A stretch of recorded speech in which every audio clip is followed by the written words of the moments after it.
that Li Shimin cherished old friendships, while on the other, he might fear that Cheng Yaojin and Cheng Chumo would conspire together. The day of rebellion had already revealed Cheng Yaojin's strength to the world. There was no need for assembly. Over 30,000 followed him of their own accord. "I'm going to sleep for a bit. I'm tired," he stated, feeling mentally exhausted. "Father, if you wish to go, then go. What is truly worth cherishing in life? It is merely emotions. Do not wait until Li Shimin has passed to regret it. Burning paper at his grave serves no purpose. Treating him to a meal while he is alive is far better than burning a mountain of paper after his death," Cheng Chumo remarked, possessing great insight on such matters. Cheng Yaojin was taken aback. "Ha ha ha, Dallin understands life better than I do."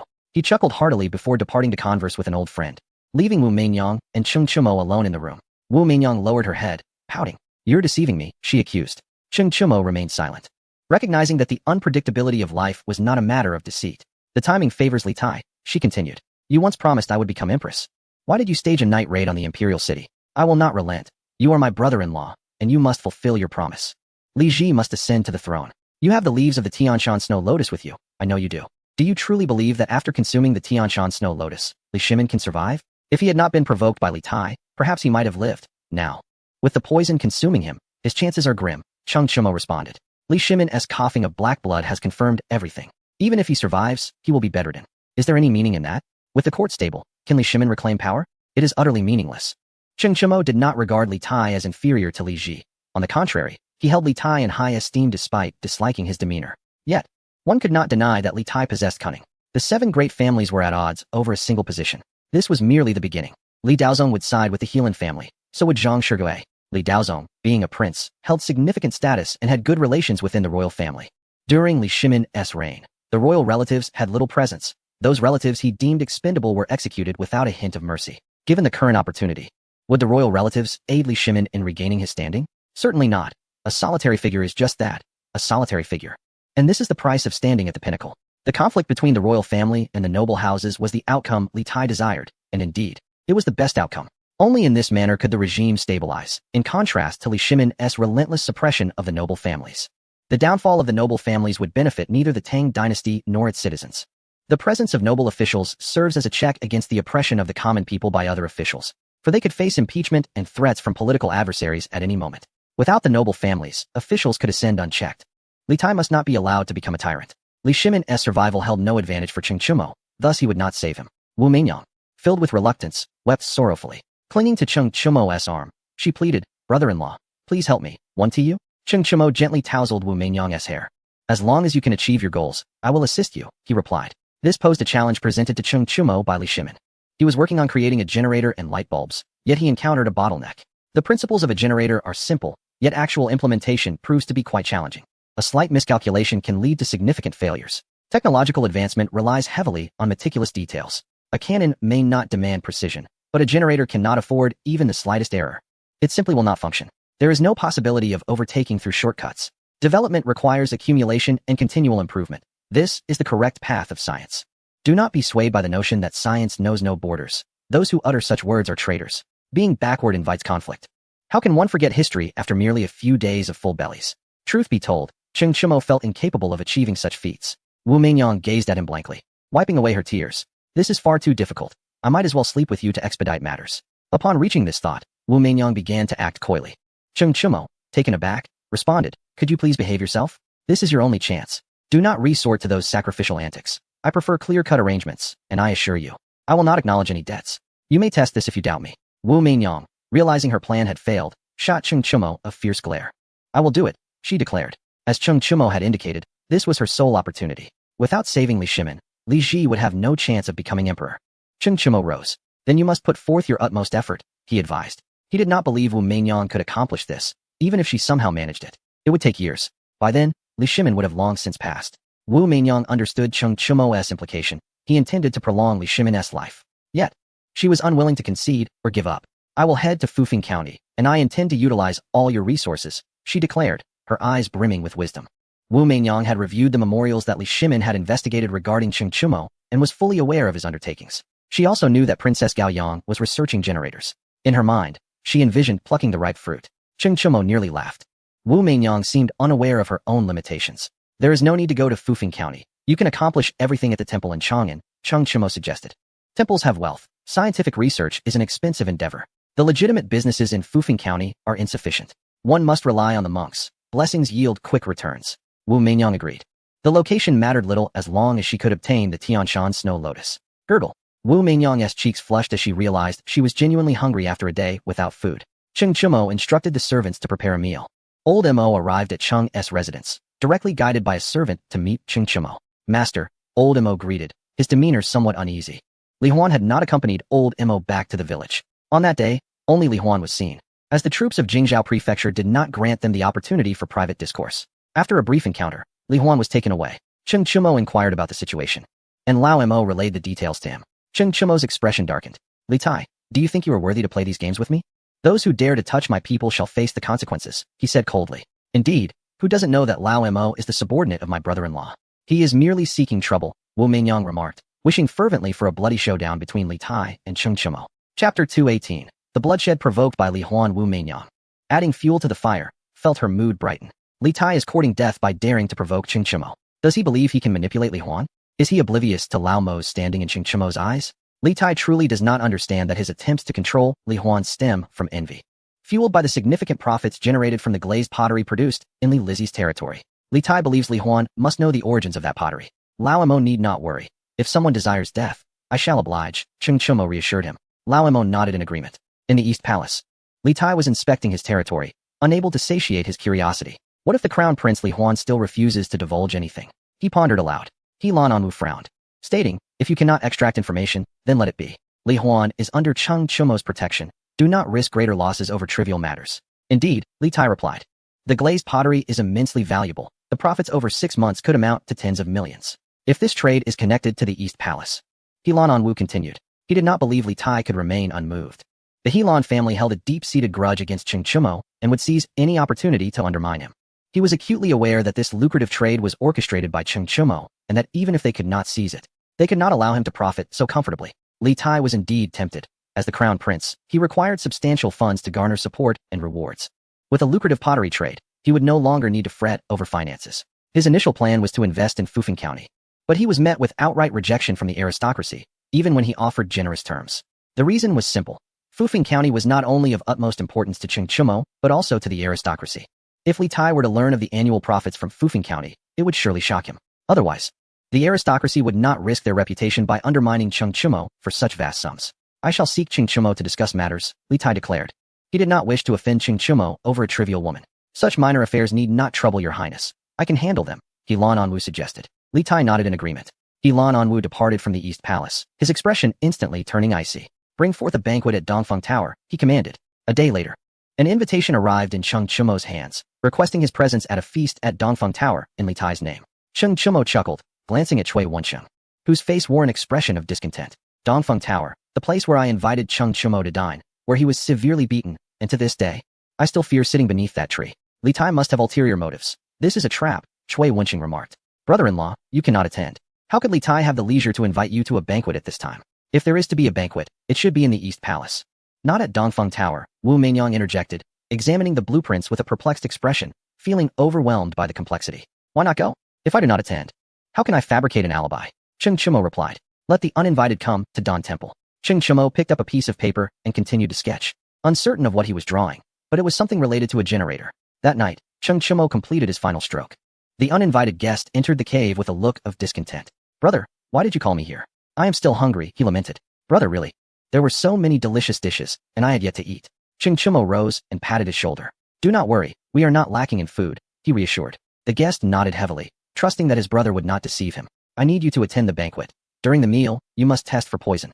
Are you willing to go? Cheng Chumo queried. The guest's eyes lit up. A banquet? That is just eating. I shall go, he declared, looking around warily as if fearing someone might snatch his chance. Cheng Chumo turned to the maid. Yenner, you will make the trip. I will ensure special forces protect you discreetly. The maid nodded, knowing she was the only one capable of keeping an eye on the guest, without mercy whatsoever. The guest shivered slightly, grinning foolishly at the maid. Sister Yen, I am merely here to eat. Please do not hit me. Truly, you can eat first, he pleaded, revealing his unfortunate plight at her hands. The maid shot him a stern look, though she was not genuinely mistreating him.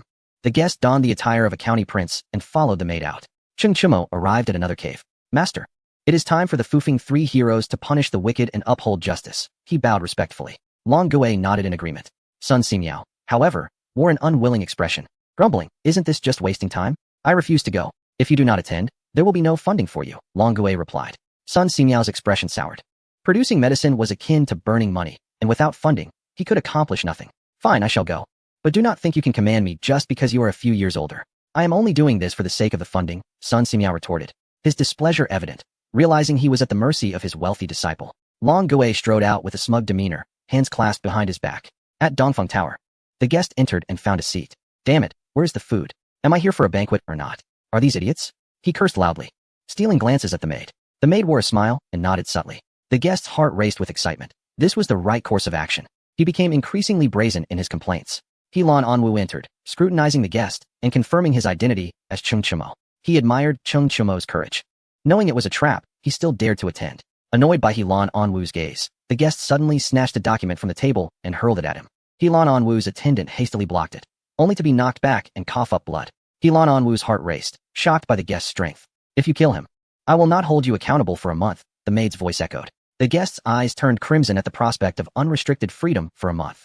He rose and approached Helan Anwu, who recoiled in terror, shouting, "Bring help, quickly." Soldiers concealed along the streets surged forth, but before they could act, arrows rained down from above. Special forces began to descend from hot air balloons. Once on the ground, the slaughter commenced. Inside the tavern, the maid stood up. "You dare to host a banquet for me? Do you seek death?"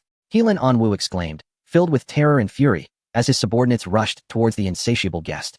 Helan Anwu lunged at his concubine, believing that capturing Cheng Chumo's woman would force him to tread carefully. Just as he made a few strides, he froze in place, collapsing onto the ground in agony. A dart had struck his legs. The concubine toyed with a swallow-shaped dart, smirking, "Ah, my dear husband is truly clever. Someone indeed wishes to use me to coerce you." Her eyes sparkled with admiration.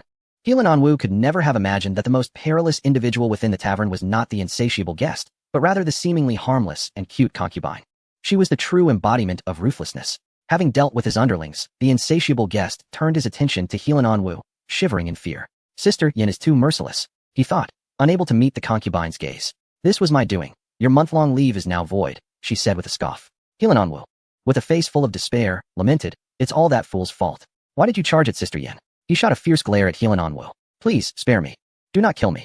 Helan Anwu cried out in terror. Chapter 219. The death of Helan Ungshi curse you. The insatiable guest, irritated by the noise, crushed Helan Anwu beneath his foot and kicked him several times before eagerly following the concubine as she ascended into the air. Helan Anwu was left dumbfounded. "What am I to do?" he shouted. "You can't just leave me behind. Go to the East Palace and cause some trouble. If you do well, I'll grant you a month's leave," the concubine commanded before her voice faded away with the balloon's ascent. Helan Anwu gazed at the squad of elite soldiers, feeling a twinge of fear as he forced a smile that was more grotesque than a frown. "Where is the East Palace?" he inquired. The elite soldiers, exuding an intimidating aura, pointed in a direction. Helan Anwu led them to the gates of the East Palace but did not enter. Instead, they wandered aimlessly until they reached a corner of the Furong Garden. Furong Garden was a private estate belonging to Li Tai, bestowed upon him by Li Shimin. While a portion lay within the city, the majority was outside its walls, with water flowing from the pool down to Chang'an. Helan Anwu puffed out his chest, realizing this was his escape route. He was not foolish. Had he been, he would have been captured long ago in the 8th Plate Mountain. Once again, he led the elite soldiers back to the East Palace. The eyes of Chang'an's nobility were drawn to him, mistaking him for Cheng Chumo. News soon arrived that Helan Anwu had been slain by Cheng Chumo, who now marched towards the East Palace. Panic ensued among his clan members, their faces etched with anxiety. The clan leader's expression darkened. Helan Anwu was a principal member of their family. How dare he host such a banquet? Thinking he was in Yongzhou. "Calm down." A sharp voice resonated. Helan Ungshi, hands behind his back, emerged from a room, a smile gracing his face, devoid of any facial hair. He casually groomed his hair at the shoulders, his eyes glimmering with a hint of madness. A young man accompanied him, and their presence together hinted at unspeakable deeds. "Send word to the crown prince. Cheng Chumo's killings are beneficial. Let him slay more," Helan Ungshi remarked ominously. The clan leader dared not voice his anger, fully aware of the chaos Helan Ungshi had wrought within their faction. With a thunderous crash, the doors burst open, and Cheng Chumo strode into the Helan residence. Helan Ungshi gaped at Cheng Chumo, as if he had seen a ghost. "Why you?" he stammered, unable to form coherent words. While he was unafraid when Cheng Chumo was absent, the moment he appeared, Helan Ungshi lost his composure, wishing to flee. Cheng Chumo assessed Helan Ungshi, feeling a sense of revulsion. "Isn't this attire purely perverse?" he thought. "Master, please take action. I find him distasteful," Cheng Chumo said. Long Gui's face darkened. What kind of disciple was this, demanding his master to act? He glanced at Sun Simiao beside him. "You go," Long Gui ordered. Sun Simiao's eyes widened in disbelief. Fixating on Long Gui, He had encountered shameless individuals before, but never had he seen such unabashedness in a master and disciple. I refuse to go, Sun Simiao shouted angrily. Long Gui scoffed, as if Sun Simiao had yet to grasp the situation. If you refuse, you'll never see a single coin again. Good luck begging for alms to fund your research, Long Gui warned. Cheng Chumo nodded in agreement. Sun Simiao's face turned a shade of dark purple. Fine, fine, fine. You two have some guts. Just wait until I have my chance. He gritted through clenched teeth, stepping forward, ready to act. You shall perish, Sun Simiao bellowed. Intent on unleashing his frustration here. The clan leader stepped forward, desperation etched on his face. Wait. We are willing to sever ties with the Helan family. Please spare us. Sun Simiao observed the expressions of those around him, noting that few understood the gravity of the situation, their hearts harboring resentment. He shook his head. In your next life, choose a different surname. I have no fondness for the name Helan, Sun Simiao declared coldly. A gentle breeze swept through, and members of the Helan family fell silently. One by one, wherever Sun Simiao went, individuals collapsed without a sound. Long Gui flicked a coin, while Cheng Chumo wandered about. He approached a room where a glimmer of light beckoned, and pushed the door open. A woman was tethered by a rope around her neck, the other end secured to the ceiling. She stood with her eyes closed, her body marred by the cruel marks of a whip. Some were fresh, while others were old. Upon opening her eyes, a terrifying gaze met Cheng Chumo's. Upon realizing he was not Helan Ungshi, the woman closed her eyes again. Who are you? Cheng Chumo asked. Intrigued by her identity, she had clearly endured great torment at the hands of the Helan family, suggesting she was a person of virtue. Approaching her, he sought to untie the rope, only to find it was a dead knot. Drawing a dagger, he severed the rope, and the woman crumpled to the ground. Gasping for breath, the rope had been tied tightly. It was hard to imagine how she had survived. Once her breathing stabilized, Cheng Chumo inquired, Can you tell me who you are? The woman did not respond, gazing at Cheng Chumo with gratitude. She wished to cry, yet no tears came. If you help me kill Helan Ungshi, I shall serve you faithfully, she rasped, her voice hoarse and unpleasant. Cheng Chumo supported one of her arms as she attempted to take a few steps, but fell again. He then hoisted her up and carried her to the front courtyard, where Helan Ungshi stood, dazed, surrounded by his clan members. To be frank, Sun Simiao was also reluctant to kill him. It was distasteful. Upon seeing Helan Ungshi, the woman's eyes turned blood red. Cheng Chumo set her down, and she seemed to summon unexpected strength, lunging at Helan Ungshi and sinking her teeth into his neck. Helan Ungshi screamed in agony, grasping at her hair in an attempt to pull her away. Long Gui's fury ignited, fighting while pulling hair lacked on her. With a swift motion, he flung the copper coins away. Helan Ungshi, drained of strength, gazed in terror and shouted until silenced by the fatal bite of a woman. The woman, collapsing to the ground, wept inconsolably. Father, I have avenged you, she cried out. Sun Simiao concluded the scene. A hot air balloon hovered above the Helan residence, slowly descending. Cheng Chumo and others boarded the balloon and ascended into the sky, casting down jars of flammable oil and a torch, igniting the Helan household. The balloon drifted away as onlookers stood at their doorsteps, pointing and whispering, yet none dared to extinguish the flames. The patrolling soldiers merely shook their heads, powerless against the inferno. This was retribution. On the day of chaos in Chang'an, the Helan family had seized the opportunity to commit arson, and everyone knew it was their doing. It was infuriating to see the Helan family members prosper as a result of their crimes. The common folk had never heard of such audacity, arson leading to promotion. In the Eastern Palace, Li Tai bore a grim expression. Cheng Chumo stood before the palace gates, unleashing a torrent of curses upon Li Tai's ancestors, ensuring not a single one was overlooked. Let us depart, a special forces soldier suggested. The Helan residence ablaze marked the completion of their mission. With a satisfied nod, they departed, feeling exhilarated despite not having harmed anyone. Cheng Chumo's vitriolic tirade was a satisfying substitute, warranting at least a 3-day respite. At Dawn Temple, Cheng Chumo inquired, What is your name? The young woman, having cleaned herself, revealed her delicate features. Ho Xiaomei, she replied. Chapter 220. To Jiangnan, Ho Xiaomei, daughter of Ho Junji and wife of Helan Ungshi, found herself in a predicament. Helan Ungshi had betrayed Ho Junji, reporting him to Li Shimin, leading to the uprising of Li Chengqian, which ultimately saved Ungshi while placing the blame squarely on Junji's shoulders. Xiaomei harbored no hatred for Li Chengqian or Li Shimin. Her animosity was directed solely at Helan Ungshi, the man who had forsaken her father. Although Ungshi was a eunuch, Ho Junji had still arranged for their marriage. The officials were devoid of humanity, treating the common people as mere commodities, their greed having become second nature. Tales circulated of a certain official whose daughter bore him a son. Ah, it is you. I never expected you to still be alive. You ought to thank me. I am the one who rendered Helan Ungshi a eunuch, Cheng Chumo stated. Long Gui and the others turned their heads away in disdain, for knowing Cheng Chumo was a humiliation. Xiaomei's expression fluctuated between red and black, unsure of how to express her gratitude towards Cheng Chumo. The young maid from Gansu will be quite grateful to you, he added, rising to escort her to Li Lizzie's estate, noting the cave was too small for them both. No, this won't do, Wu Mingyang interjected. She lacks kin. It would be perfect for her to collaborate with me. Cheng Chumo was indifferent, though his concubine pouted, displeased. As the cave belonged to them, he gently patted her hand, and they departed. Upon encountering the abbot, Cheng Chumo noted the man had grown even more portly. The abbot greeted him with great warmth. "Junior brother, we are short on glass. You must think of a solution," he implored. Cheng Chumo shook his head. "I'm afraid I cannot. The Fufeng County is raising prices, making it difficult for me." Financial strain beset Cheng Chumo. Sun Simiao's medical advancements required funds. Wu Mingyang's generator research needed financing, and Danyang's project demanded vast amounts of copper. "By how much will the prices rise?"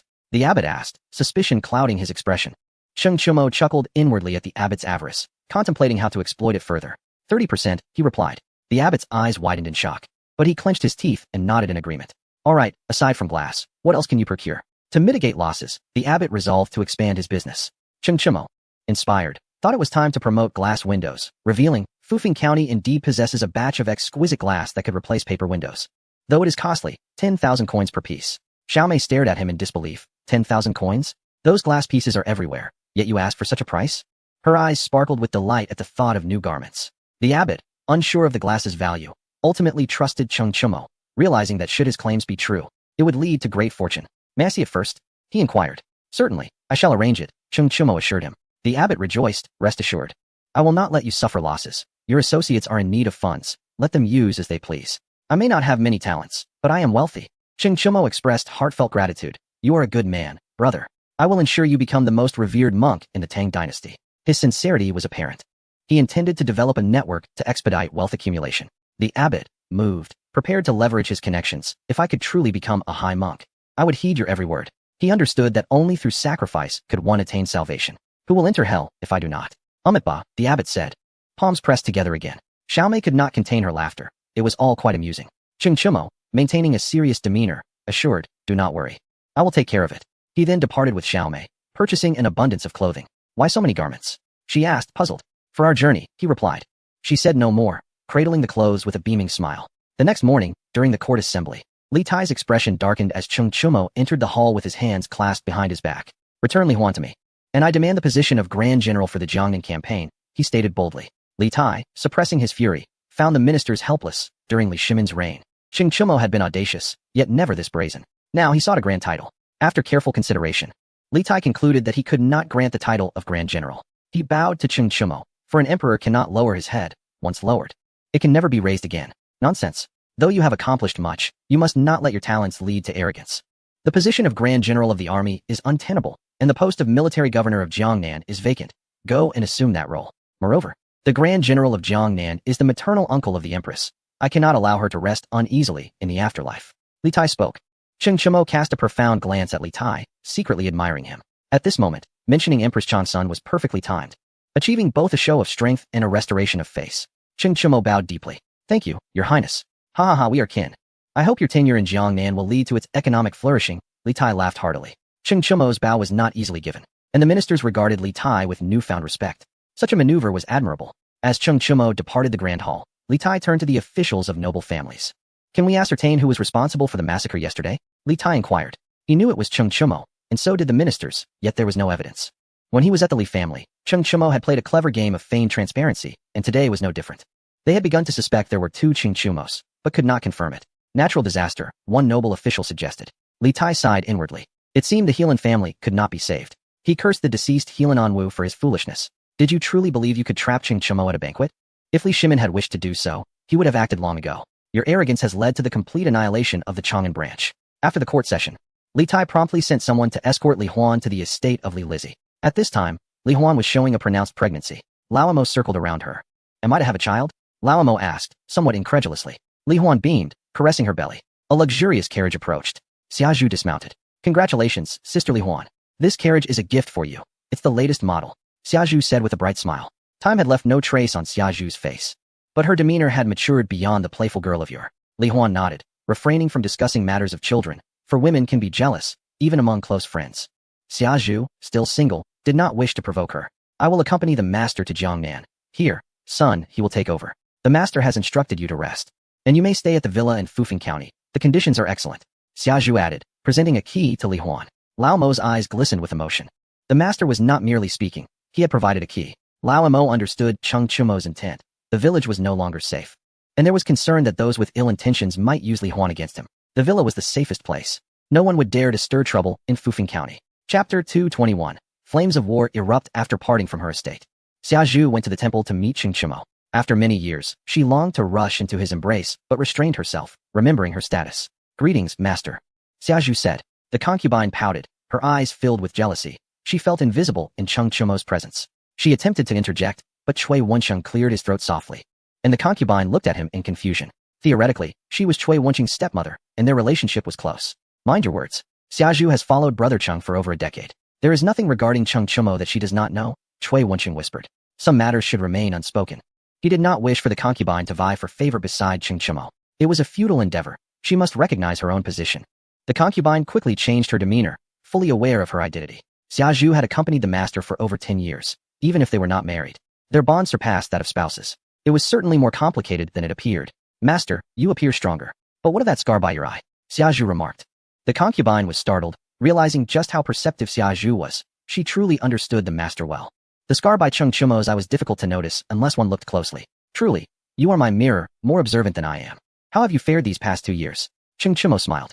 Xia Zhu nodded gently. The two fell into silence, as they understood each other too well to need words. Seizing the opportunity, the concubine approached and embraced Xia Zhu's arm. Sister Xia Zhu, I am Yanzi, she said sweetly. Cui Wensheng silently admired her boldness. You may simply call me Xia Zhu, madam, she replied, casting a furtive glance at Qing Chimo's reaction, which was neutral. It was proper for her to be addressed as sister. Some claim that the male figures of the Tang dynasty are lecherous. However, it is not merely the men, but the entire Tang era, as the narratives of women occupy half the tales. Wu Zetian, Yang Guifei. For years, the Tang dynasty warred with the Turks, each influencing the other. Under the Turkic succession system, women were inherited by their sons. The Tang was similarly affected, with Li Shimin marrying Empress Xiao, and Li Ji taking the sister of Wu Meinyang as his consort. Such chaos was not unusual in that time. This was not confined to the royal family. Even common folk acted similarly. It is human nature. All right, everyone, prepare yourselves. We depart for Jiangnan tomorrow, Qing Chimo commanded. A family servant presented a letter from the palace. Cui Wensheng opened it, his expression shifting dramatically. There has been an incident. The Western Turks have invaded Shizhou, Cui Wensheng announced. Qing Chimo's demeanor turned frigid. The Western Turks were courting death. He understood why they dared to invade Shizhou. They must have received news of Li Shimin's grave illness. This action was a test of strength. It appeared that matters in Jiangnan would be delayed. Qing Chimo reflected. Was the Helan family truly so fortunate? He sighed, feeling helpless. Brother Cheng, why must you go to Jiangnan? The Grand General of the Jiangnan army is Gao Shilian. If you inform him of certain matters, how do you think he will respond? Do not underestimate his ruthlessness. Despite his age, Cui Wensheng advised. Qing Chimo suddenly felt enlightened. Indeed. If the Helan family sought to kidnap Empress Changsun, what would Gao Shilian do upon learning of it? No family in Jiangnan dared to defy Gao Shilian. It would be simple for him to eliminate the Helan family. He might not even need to take action himself. Gao Shilian was the local power in Jiangnan. Qing Chimo would require considerable effort to deal with the Helan family, while Gao Shilian would need only a word. Countless individuals would vie for his favor. Qing Chimo immediately penned a letter. The Helan family has repeatedly attempted to assassinate your niece, putting her in peril and even forcing her to attempt suicide. Fortunately, I arrived in time. In retrospect, I still feel a chill. The Guanyin maid has no parents. As the saying goes, a mother's brother is paramount. I, Qing Chimo, am powerless against the Helan family in Jiangnan. Alas, I must inform the Grand General of this matter. He must not overthink it. The Helan family's power is beyond what you can contend with. Abandon this pursuit. Your niece will not blame you for your inability. Consider her as if she were simply a maidservant. Qing Chimo finished writing and dried the ink. Cui Wensheng's lips twitched, feeling sympathy for Gao Shilian. He was certain that upon receiving the letter, Gao Shilian would ensure the Helan family members suffered greatly. There was no way to provoke the old man. Deliver this. Qing Chimo instructed, handing the letter to Cui Wensheng. Cui Wensheng took the letter with a serious expression, filled with excitement. I, Cui Wensheng, shall not fail in my duty. Do not underestimate the task of delivering messages. It is not a job for the average person. It requires the trust of Qing Chimo. Among the heirs of noble families, only Cui Wensheng enjoys this privilege. Qing Chimo patted Cui Wensheng on the shoulder, expressing his confidence, stating, You surpass your father, work diligently. And should I find myself in an ill mood one day, you may just ascend to the position of family head. Cui Wensheng opened his mouth but found himself at a loss for words, realizing the truth in Qing Chimo's words. Akin to how Qing Chimo had eliminated Li Shimin and Li Tai. If Qing Chimo were to eliminate the head of the Cui family, Cui Wensheng would directly assume the role of family leader. In truth, Cui Wensheng yearned to carve out his own destiny. His gaze towards Qing Chimo brimmed with admiration. Since the day Qing Chimo had decisively bested him, Qing Chimo had become Cui Wensheng's idol. Having distanced himself from the Qing family, Qing Chimo thrived remarkably. Now even a prince, a true legend. Xia Zhu suppressed a smile. as he could discern Shui Wenqing's rebellious thoughts, a young man unwilling to remain under his father's shadow. While others were unaware of Cheng Chumo's rise, Xia Zhu was well informed. Without Empress Zhongsun, there would be no Cheng Chumo today. Without her support, he would have long been stationed at the borders. Without her guidance, he would have struggled to establish himself in the political arena. It is not an exaggeration to say that whoever possesses Empress Zhongsun possesses the world. In the Eastern Palace, Li Tai's expression was grim. The consequences of Li Shimin's abdication were beginning to manifest. The small states at the borders had ceased their tributes, and the Tiela tribe had outright rebelled, no longer heeding the Tang dynasty's commands. The Western Turks invaded Xiazhu, demanding territorial concessions. The Yuji kingdom dispatched troops to Changbai Mountain, driving out the Tang populace. Goguryeo was reigniting its ambitions, capturing Wanda Mountain City. Tubo demanded that the Tang send Princess Wenqing for marriage, insisting that the Tang forces withdraw from Ryu City, also known as Nishio City. The borders of the Tang were ablaze with unrest. However, this was not a dire concern. The Tang boasted countless martial generals capable of managing the situation. Yet, Li Tai found himself unable to mobilize troops from various regions. Li Jing had fallen ill and returned home. Cheng Yaojin had resigned from his post. Li Shaogong was in Luoyang, and Li Tai dared not summon him back. Li Ji claimed illness as well. Shui Ringgui held his position in Liaodong, refusing to be moved. Chibi Helu guarded the imperial tomb, waiting for Li Shimin's death to inter him. Yuchi Jingda remained stationed at Ganlu Palace. Li Tai now found himself in a precarious position. Your Highness, the flames of war are rising. If you cannot resolve this matter, your position as crown prince may be in jeopardy, remarked a close aide. Li Tai's gaze turned icy. Those old generals were indeed courting death, yet Li Tai felt powerless. Summon Cheng Chumo to the Eastern Palace, he ordered. In this moment, only Cheng Chumo had the potential to assist him. The intervention of a divine general should quell the unrest at the borders, though the concern remained that Cheng Chumo might find himself overwhelmed by the multitude of foes. When Cheng Chumo arrived at the Eastern Palace, Li Tai eagerly stepped out to greet him. Brother-in-law, please, come inside, Li Tai said. Chapter 222. Cheng Chumo, commander of the three armies. The two entered the grand hall. After exchanging pleasantries, Li Tai pushed a memorial on the desk towards Cheng Chumo. The situation at the borders is dire, he stated. Cheng Chumo perused the document, finding it even more severe than he had anticipated. The small states at the borders were seizing the opportunity to break free from the Tang's control. This was akin to releasing a tiger back into the mountains. In the past, Li Shimin had opted for a strategy of recuperation, foregoing the complete conquest of the border states. Had the Tang resolved to eliminate them decisively back then, such calamities would not have befallen them today. The ancestors of the Tang were preoccupied with frivolities, neglecting their duties. The consequences of indecision would inevitably lead to disaster. Cheng Chumo set the memorial down. To what extent do you wish to strike? He inquired, hoping that Li Tai would grant him an edict empowering him to wage war without restraint. This was not the time for negotiations. The enemy had encroached upon their doorstep. Let us proceed with action, he declared. Li Tai was overjoyed, finally understanding why his father had deemed Cheng Chumo not an adversary of the Tang. At a critical moment, he truly stepped up, without uttering a single word of triviality.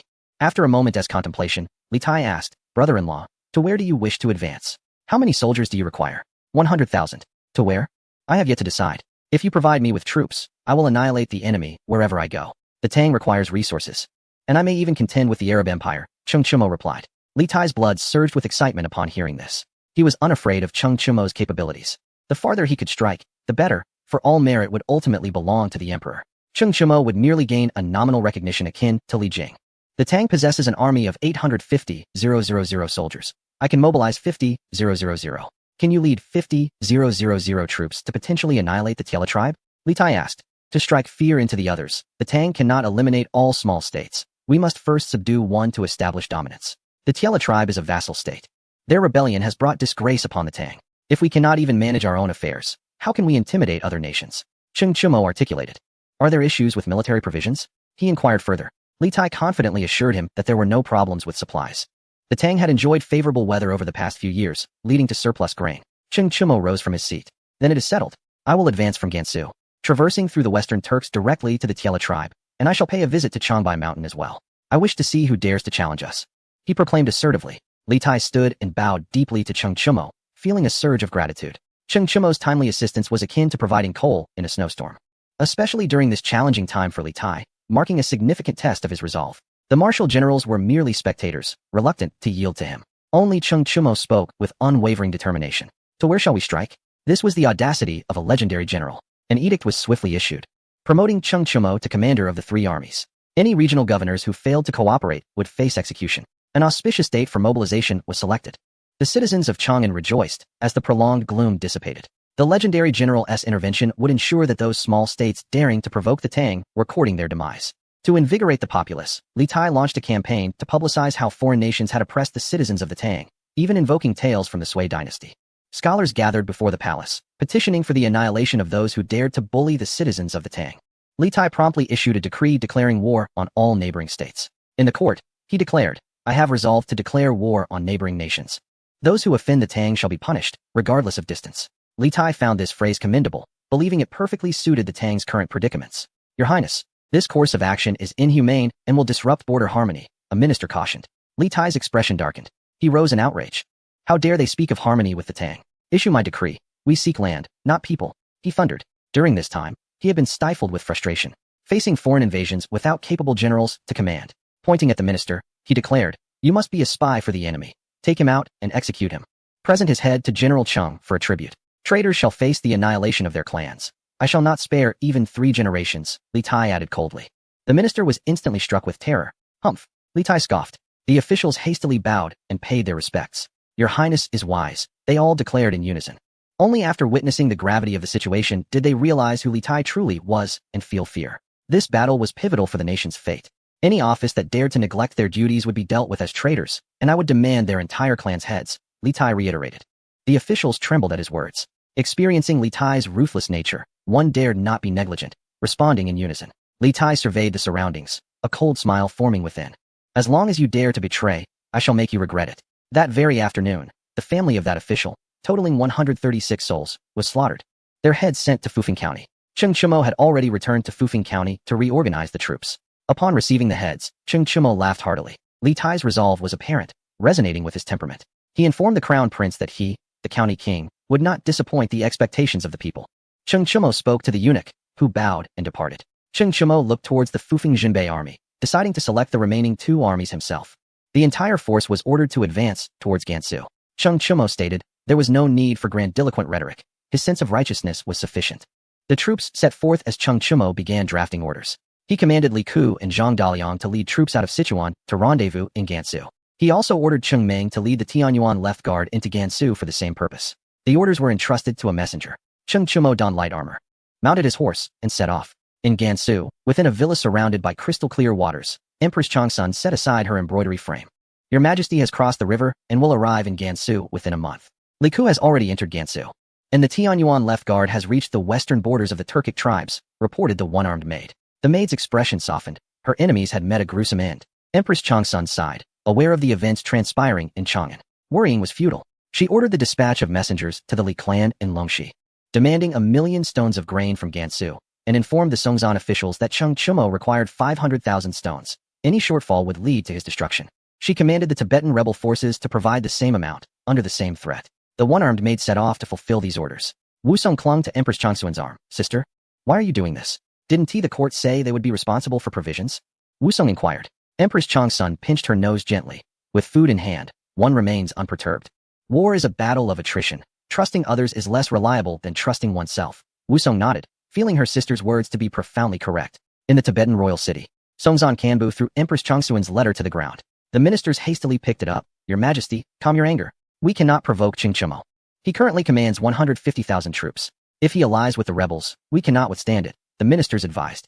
Cheng Chumo, with his 50,000 men, could easily divide the Tibetan forces. Now that he commanded 150,000, they felt no confidence should a battle ensue. Songzan Kanbu sighed deeply. "This is too much to bear." The ministers fell silent. Cheng Chumo's bullying was not a new occurrence. Calmness was essential in such times. He was like a rabid dog. The Tang dynasty had unleashed him to bite. Whoever he sank his teeth into was doomed. "Your Majesty, please decide swiftly. The sooner we send the grain, the better. If the rebels act faster than us." The ministers left their thoughts unvoiced. After all, it was just grain.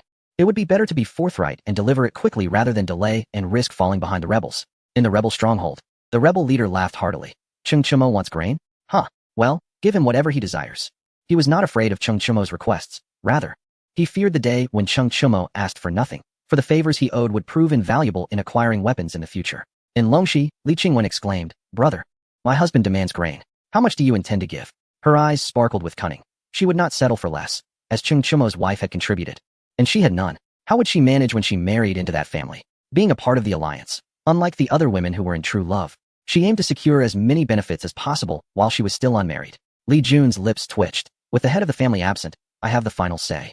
Give whatever is needed. Helping his sister was akin to helping himself. Although he was merely a minor head, he could still negotiate. As long as Chung Chumo remained, no one would dare replace him. A month later, Chung Chumo arrived in Gansu, passing through Longxi City without the intention of entering. He ordered the Fufeng Jinbei army to continue advancing. Ahead, a group of people blocked the road. Li Jun stood at the forefront with his sister. Chung Chumo dismounted. Li Jun clasped his fists. Brother-in-law, take your time. I shall prepare some food to reward the soldiers. Chung Chumo returned the gesture. Let us skip the food. There's no time for that. Just send it to Shicheng as cash. Ha ha ha. Very well. Li Jun laughed heartily. My sister wishes to go to Shicheng. Chung brother, since you are passing by, let her accompany you. With you there, I can rest easy, Li Jun added. Li Qingwen's face flushed slightly as she stole a glance at Chung Chumo before quickly lowering her head, thinking, please don't refuse, dear husband. How embarrassing. Very well, Chung Chumo agreed. After exchanging a few words, the procession continued. Upon reaching Shicheng, the entire army was ordered to rest for 3 days. Chung Chumo commanded, then entered the government office. Li Ku greeted him. Greetings, brother-in-law. Zhang Daliang knelt on one knee. I salute you, Marshal. Zhang Daliang was filled with excitement, having thought he would spend his days in peace in Sichuan, never expecting to return to the battlefield. As a military man, he was a war fanatic, and now he felt fulfilled. Rise, Chung Chumo instructed. Li Ku presented a map. Marshal, this is a map of the Western Turks. We have studied it, and proposed to split our forces into 2 to encircle them.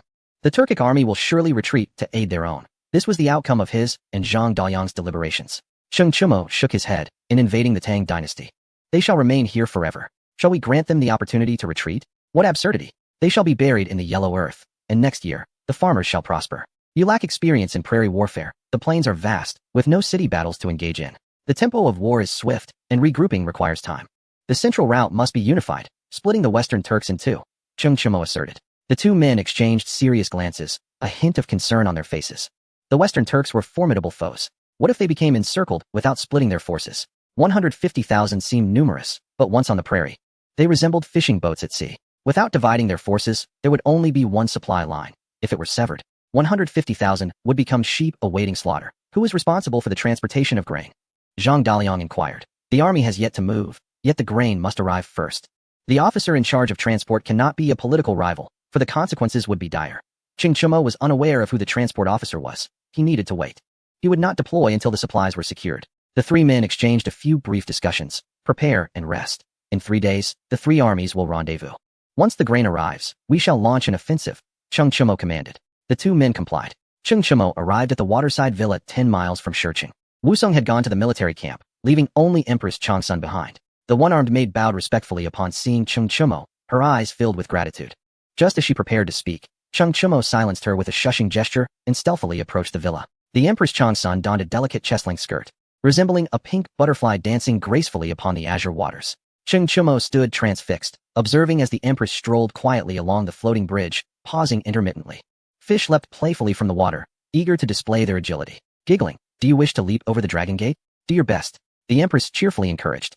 She crouched down, smoothing her skirt to avoid any mishap, watching the frolicking fish, occasionally shielding herself from the splashes. Chung Chumo, merely 100 meters away, remained utterly entranced, his gaze unwavering. The Empress playfully stirred the water with her hand, causing the fish to retreat to a safe distance. Her expression soured. Moments ago, they had been showing off, yet now they shunned her touch. Chung Chumo felt his pulse quicken. The view was captivating, akin to a mountain of cotton, swelling as if it might burst, with a deep, mysterious crevice carved out as if struck by an iron rod.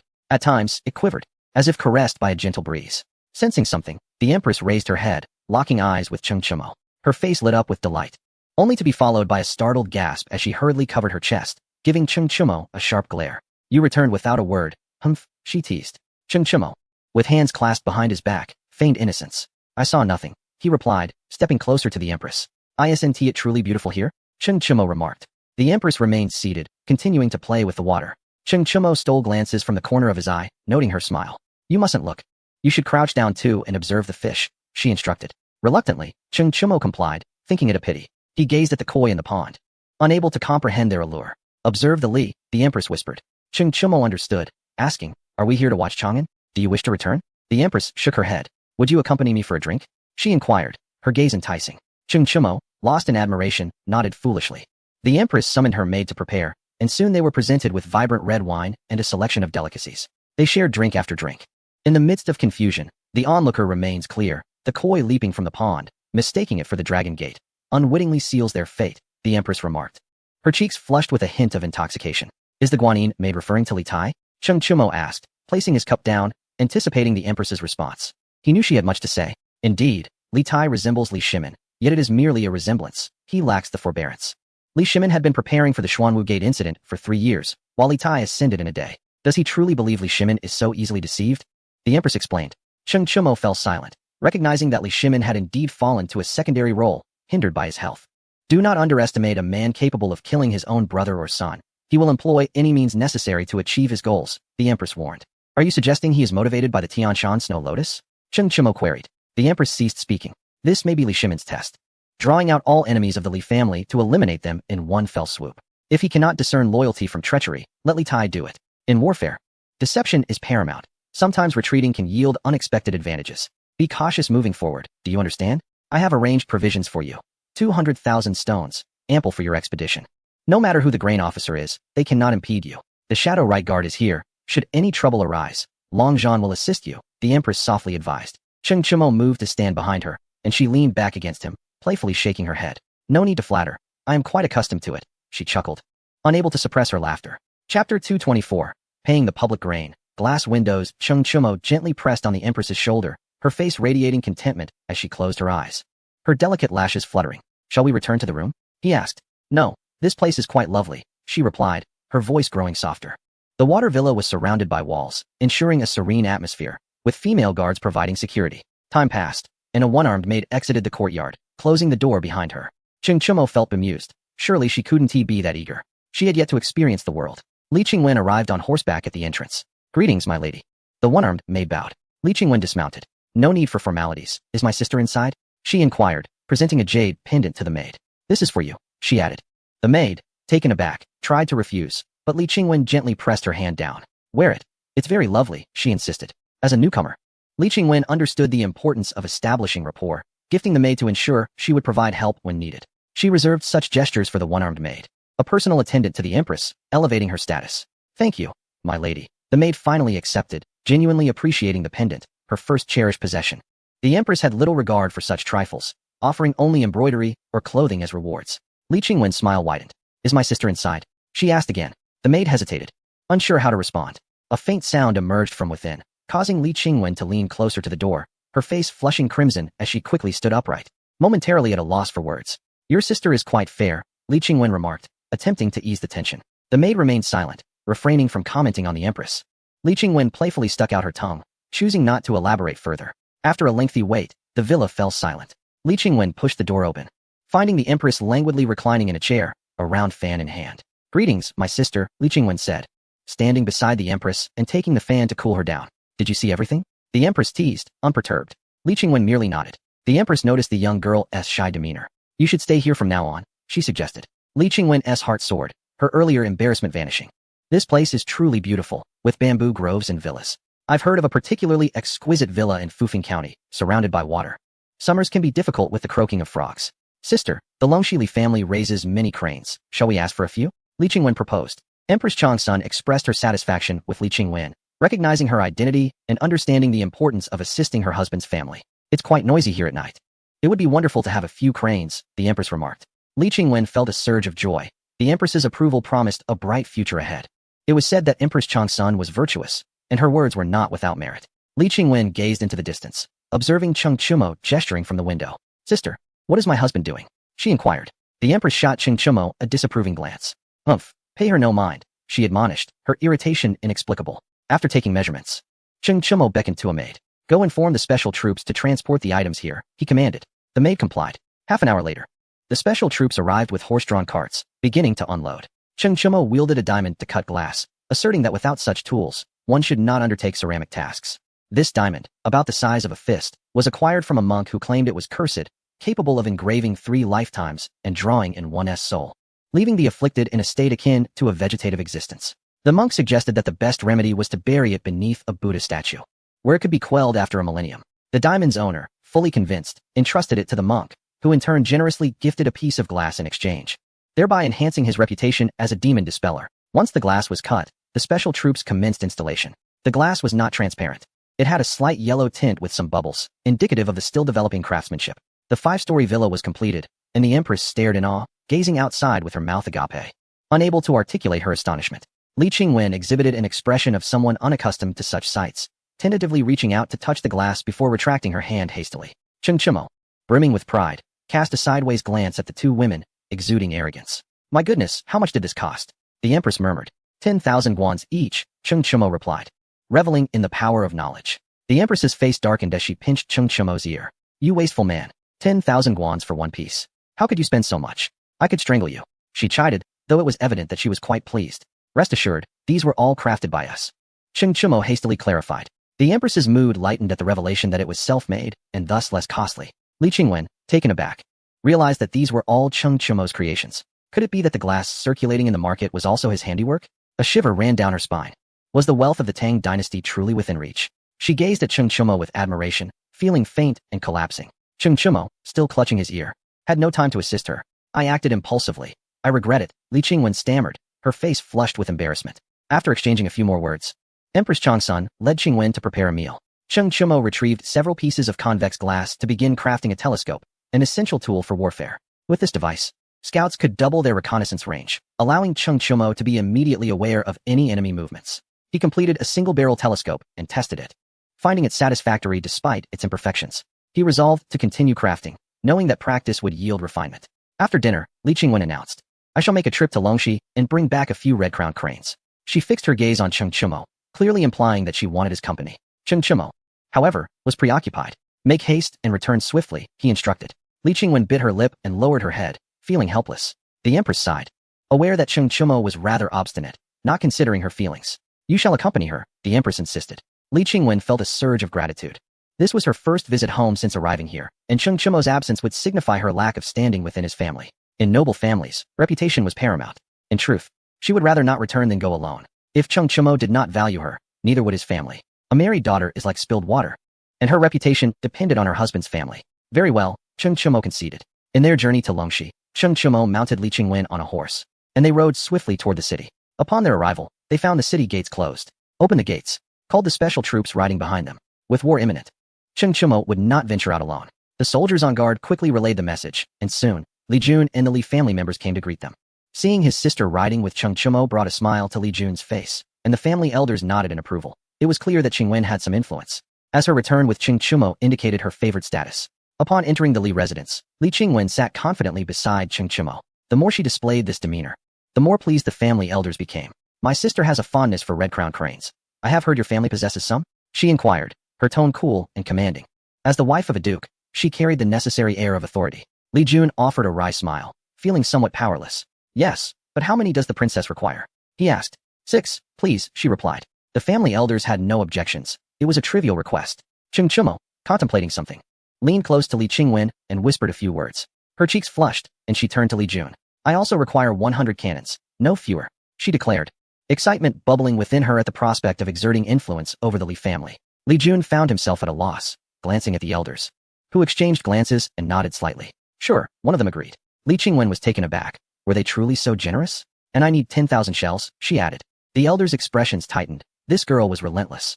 Gritting their teeth, they consented. And I want 1,000 warhorses, she continued. Cheng Chimo swore he had not prompted her. Granted. One elder said through clenched teeth, their patience wearing thin. I want 1,000 carts as well, she insisted. Granted, they replied, their faces darkening with displeasure. And I want 2,000 cattle and sheep, she finished. No, you little brat, do not return here again. Should I discover who your teacher is, I shall ensure he is punished for 3 days, thundered an esteemed elder of the clan, directing his ire towards Li Qingwen. Some of the Li clan elders recoiled, knowing that Li Qingwen was one of their own protégés, and they attempted to lower their bodies to avoid detection. However, Li Qingwen remained undeterred, rising to meet the elder's gaze and pointing at another elder hidden among them. He taught me, and he even struck my hand. You ought to punish him for 3 days instead, she declared, her excitement palpable as she anticipated the spectacle of an elder punishing another elder. The elders were left speechless, their anger simmering. This is how it is with young ones, muttered Cheng Chimo, stepping in as a mediator. Li Qingwen does not ask for much. There are only 5,000 sheep, and if any are missing, the consequences are yours to bear. I shall not take them for free. I will cultivate a pasture, and I have no time to manage it, so it shall belong to the Li family, he stated, taking Li Qingwen's hand and sitting down, his eyes brimming with admiration. Li Qingwen felt elated. She had endured much bullying from the elders, who would strike her for the slightest misstep. Today, however, she reveled in her retribution. The Li clan elders exchanged glances, recognizing the shared delight in each other's eyes. As the standard of living improved in the Tang dynasty, the common folk could enjoy a feast of meat during festivals. The demand for meat was high. With pastures, a steady supply could be secured, promising substantial income. We of the Li family agree, declared Li Jun. No one voiced opposition, recognizing the immense profit at stake. Parting with a few resources seemed trivial. The investment was worthwhile. With minimal risk, Cheng Chumo's reputation for clearing vast pastures was no exaggeration. Without lingering, Cheng Chumo returned with Li Qingwen, arriving at the villa 2 days later. The three armies had convened in Shiqing. Cheng Chumo took stock of the artillery, 500 cannons and 10,000 warhorses, establishing cavalry and artillery regiments, all outfitted under the Fufeng Jinbei army. Li Ke hesitated, wishing for fairness in distributing some cannons to the Shu army. Marshal, we too require artillery, insisted Zhang Daliang. His face flushed with urgency. Cheng Chumo shot him a glare. This is about concentrating firepower. Do you understand what that entails? He retorted. Li Ku turned away, inwardly cursing Cheng Chumo for his blatant favoritism, cloaked under the guise of strategy. Distributing cannons to the Shu army would also align with the concept of concentrated firepower. Why not do so? Zhang Daliang pressed on, adamant about the artillery allocation. Cheng Chumo, exasperated by the commotion, produced a single-lens telescope. This is a treasure, worth 100,000 gold coins, but I shall give each of you one. Now cease your prattling, he instructed. His bias was evident. For the Fufeng Jinbei army was the first to be established. The Tianyuan left guard was infantry, and providing them with horses would be futile. Equipping the Shu army would be a jest. Unless those troops were entirely under Cheng Chumo's command, he saw no reason to do so. The three men, bewildered by the telescopes, did not know how to use them. Cheng Chumo then demonstrated their operation. After some experimentation, their spirits soared, enamored with the instruments, and they ceased their demands for equipment. Very well, today we shall review the troops, Cheng Chumo announced. The trio, startled, promptly returned to muster their forces. As the review commenced, Cheng Chumo stood atop the city tower. The Fufeng Jinbei army was exemplary, guarding Fufeng County with the finest weapons. The Tianyuan left guard was commendable as well, albeit a lower-tier special forces unit. However, when the Shu army approached the city, Cheng Chumo's expression darkened. The soldiers wore straw sandals, and their weaponry was a hodgepodge of inferior quality. Cheng Chumo turned to Zhang Daliang, questioning, "Are they to engage in battle like this?" Zhang Daliang replied, "If not like this, then how else?" Li Ku felt a flush of embarrassment. The disparity was glaring. "Summon someone," Cheng Chumo commanded. A special forces soldier stepped forward. "Immediately dispatch weapons and equipment, as well as shoes and clothing," he ordered. The special forces soldier acknowledged. "Marshal, this will incur considerable expense. But it is quite beneficial," Zhang Daliang shamelessly remarked. Cheng Chumo's expression darkened as he began to chastise Zhang Daliang. "When venturing to the Western Turks, do you think the grass is always soft? What will you do in winter? You fool, heed my commands without question," he bellowed. Zhang Daliang wiped his face, while Li Ku remained silent, finding Zhang Daliang's demeanor somewhat foolish as he stared blankly at Cheng Chumo. "Why do you not bow your head? A military officer would rather endure chastisement than lower their gaze. Where's the logistics officer? Write a memorial and inquire about Li Tai's situation," Cheng Chumo added, internally lamenting Li Tai's unreliability. If he did not arrive soon, it would be too late. The blame did not entirely rest on Li Tai, for he genuinely lacked capable generals. While Li Tai could manage civil matters adeptly, he faltered with military commanders, who were impervious to his methods. They possessed myriad justifications for their actions, and as a prince without military merit, how could he expect the generals to respect him? Chapter 226. Crossing the Border. War commences half a month later. The Shu army completed their re-equipping, presenting a wholly renewed front. The soldiers, brimming with excitement, found it difficult to sleep, eager to follow their divine general into battle. Before they had even secured their first victory, they were clad in new garments and wielding new weapons. The Tang sabers gleamed, flawless in their craftsmanship, and the leather boots were most appealing, dark and elegant, allowing for effortless movement. The provisions were vastly improved, with meat served at every meal, ensuring no one suffered from hunger. This was not mere soldiering. It was akin to pampering a noble. In ancient times, soldiers could only feast during wartime, subsisting on meager rations otherwise, often justified as necessary to avoid hindering training. The logistics officer finally arrived, a figure Cheng Chumo had never envisioned, Li Ji. Cheng Chumo felt a wave of exasperation. Li Tai truly had no one suitable to rely upon. "Do you comprehend the situation?" Cheng Chumo inquired. Li Ji nodded earnestly, assuring him of his understanding. Cheng Chumo remained apprehensive as he glanced at Li Bin. "Stay close to Li Ji," he instructed. Li Ji remained silent, aware of his own limitations. "Order the entire army to assemble," Cheng Chumo commanded. The three armies were prepared and arrived at the border. Cheng Chumo gazed out toward the assault zone as the sounds of war drums and horns resonated. The entire army echoed, "Wherever we tread, not a blade of grass shall remain." Cheng Chumo's expression was impassive, marked by a chilling demeanor. Li Ji shivered slightly, feeling the cold. "Wherever we tread, not a blade of grass shall remain," echoed the army, exuding a palpable sense of bloodlust. Advance, commanded Cheng Chimo. Advance, roared the soldiers, stepping across the boundary. As Cheng Chimo took his first stride, chaos erupted in the capital of the Western Turks, as if he had stepped upon their very hearts. No one had anticipated that it would be Cheng Chimo leading the charge. The Turkic king trembled with rage. A resounding slap struck the face of a civil official. Did you not claim that Cheng Chimo is a mortal enemy of the Tang dynasty? What is the meaning of this? The Turkic king bellowed in fury, enraged. He recalled how this scoundrel had sworn that Cheng Chimo had severed ties with the Tang, and that Li Shimin was gravely ill, leaving the Tang dynasty vulnerable both internally and externally. Yet, here was Cheng Chimo leading a formidable army of 100,000 against the Western Turks. Your Majesty, quell your anger. While Cheng Chimo may be invincible in single combat, can he truly command a large force? 150,000 troops are like sheep. With a little cunning, Cheng Chimo will inevitably falter and retreat, and we could potentially annihilate him, advised the civil official.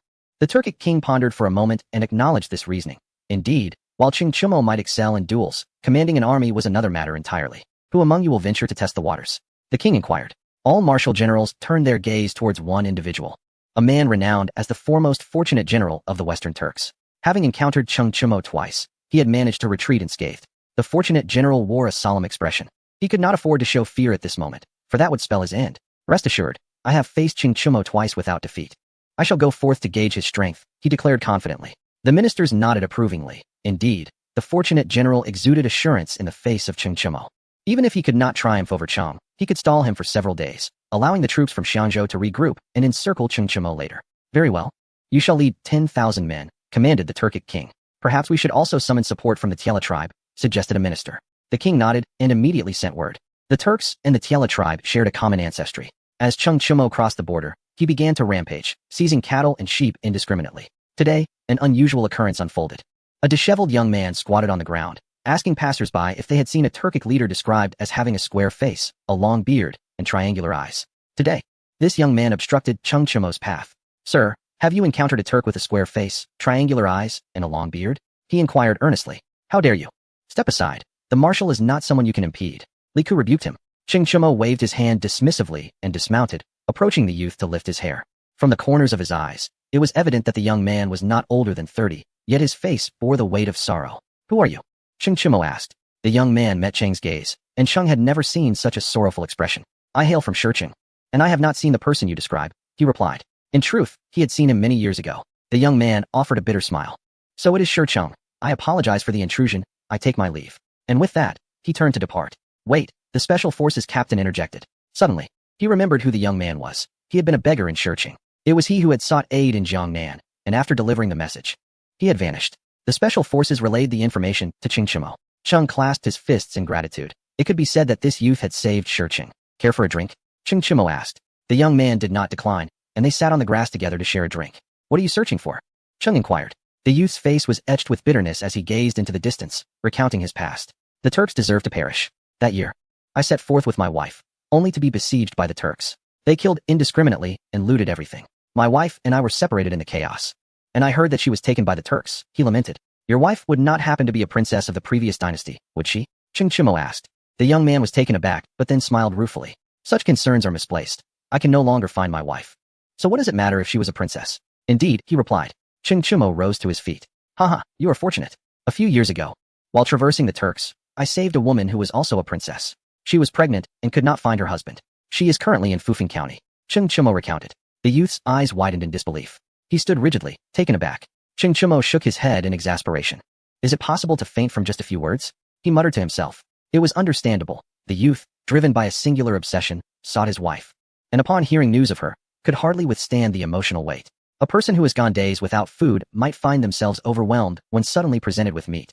Cheng Chimo ordered the Special Forces to place him in a carriage to rest. When the youth awakened, he pursued Cheng Chimo, inquiring about his wife's situation. Cheng, growing increasingly irritated, replied, I cannot take you back to find your wife at this moment. I am quite busy. Could you perhaps keep your distance? How long has it been since you last bathed? Cheng frowned at the unpleasant odor. The youth, embarrassed, stepped back. I shall go wash, he said, turning towards a nearby river. After half an hour, he emerged, having washed and even cut his hair. His hair, having gone years without cleansing, had become matted and tangled. Now, with a bare head and a reddened scalp, he looked somewhat presentable. I wish to accompany you. I want to bring the heads of the Turks to my wife. The youth declared. Cheng Chimo nodded. A true man should take it upon himself to eradicate the Turks. They have tormented the common folk of the Tang too harshly. We must not relent. Like a small river, we must dredge it to release our pent-up resentment. Currently, we refrain from striking because the numbers are few. Once we have the advantage, killing fewer will not quench our thirst for vengeance. I need a driver. From now on, you shall be my driver, Cheng Chumo stated. My lord, this is unwise. I am better suited to be a driver, as I have long aspired to that role, Li Ku interjected. Serving as Cheng Chumo's driver would impart invaluable skills. There were countless others who coveted such an opportunity. Report. Ahead, 10 miles away, we have discovered over 10,000 cavalry. The Special Forces announced. Chapter 227. The Fortunate General Changes, Cooperation. Balloons ascended into the air as the entire army stood ready. With orders issued for the artillery battalion to aim at the front lines 5 miles ahead, Cheng Chumo commanded. Several hot air balloons slowly rose, while others were being heated, ready for launch. The Special Forces captain observed through binoculars from one of the balloons. In the Turkic camp, a general inquired, "Shall we attack now?" The fortunate general shook his head. To survive, one must be cautious. To rise in rank and wealth, one must play the part. He stood with his arms crossed, his gaze fixed on the distance, lost in thought, as if reminiscing. Other generals admired his calm demeanor in the face of Cheng Chumo's formidable army. Indeed, he was a fortunate general. To test the waters, we need not attack. As long as I am present, Cheng Chumo will feel the pressure. This is the interplay of great generals. Remain vigilant and closely monitor the movements of the Tang army. If they adopt a defensive formation, it will indicate Cheng Chumo's fear of me. If they advance directly, we shall retreat 10 miles, the fortunate general instructed. His words were redundant. Any martial general would know that at such a moment, a defensive formation should be established, rather than launching an attack. The prince gazed at him in admiration. It was wise of father to have me follow the fortunate general. Such prowess in calculating Cheng Chumo's mindset. Report. A scout rushed in. The Tang army has assumed a defensive formation, he reported. Continue to scout, commanded the fortunate general, waving his hand. The scout should take his leave. In the prince's eyes shone a gaze of admiration, surpassing even that directed at his father. You must learn diligently, and with intent. Warfare demands composure. Never panic. Remember, victory and defeat are but common occurrences in battle. If one cannot prevail, a tactical retreat is in order. Fleeing is not shameful, but death is.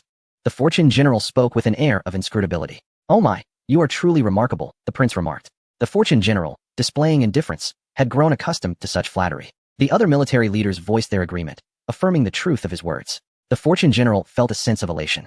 I shall confront him, he declared. Do not follow. I fear that Cheng Chumo's wrath may be detrimental to you. The other military leaders silently expressed their gratitude. They were indeed reluctant to accompany him. The fortune general rode alone to the front lines, 5 miles ahead. Great General Cheng Chumo of the Tang dynasty, are you willing to converse with me in person? He called out loudly, knowing well that the Tang scouts would hear him. After a moment, he dismounted and awaited a response. Cheng Chumo, upon receiving the news, chuckled softly. Let us meet, he murmured to himself. A young man approached, leading a horse, and knelt on one knee, awaiting Cheng Chumo to mount by stepping on his shoulder. Step aside, Cheng Chumo instructed, for he had no habit of trampling upon others. He swung himself onto his steed and rode up to face the fortune general. Upon seeing him, Cheng Chumo was momentarily taken aback. It was their third encounter, and both recognized one another. It appears we are indeed fated, Cheng Chumo remarked. The fortune general's heart swelled with joy. Such was the bond of camaraderie. How fares the great general? It has been years since we last met. Yet you remain as formidable as ever, the fortune general said, employing phrases he had learned, believing that the culture of the Tang dynasty was the true culture.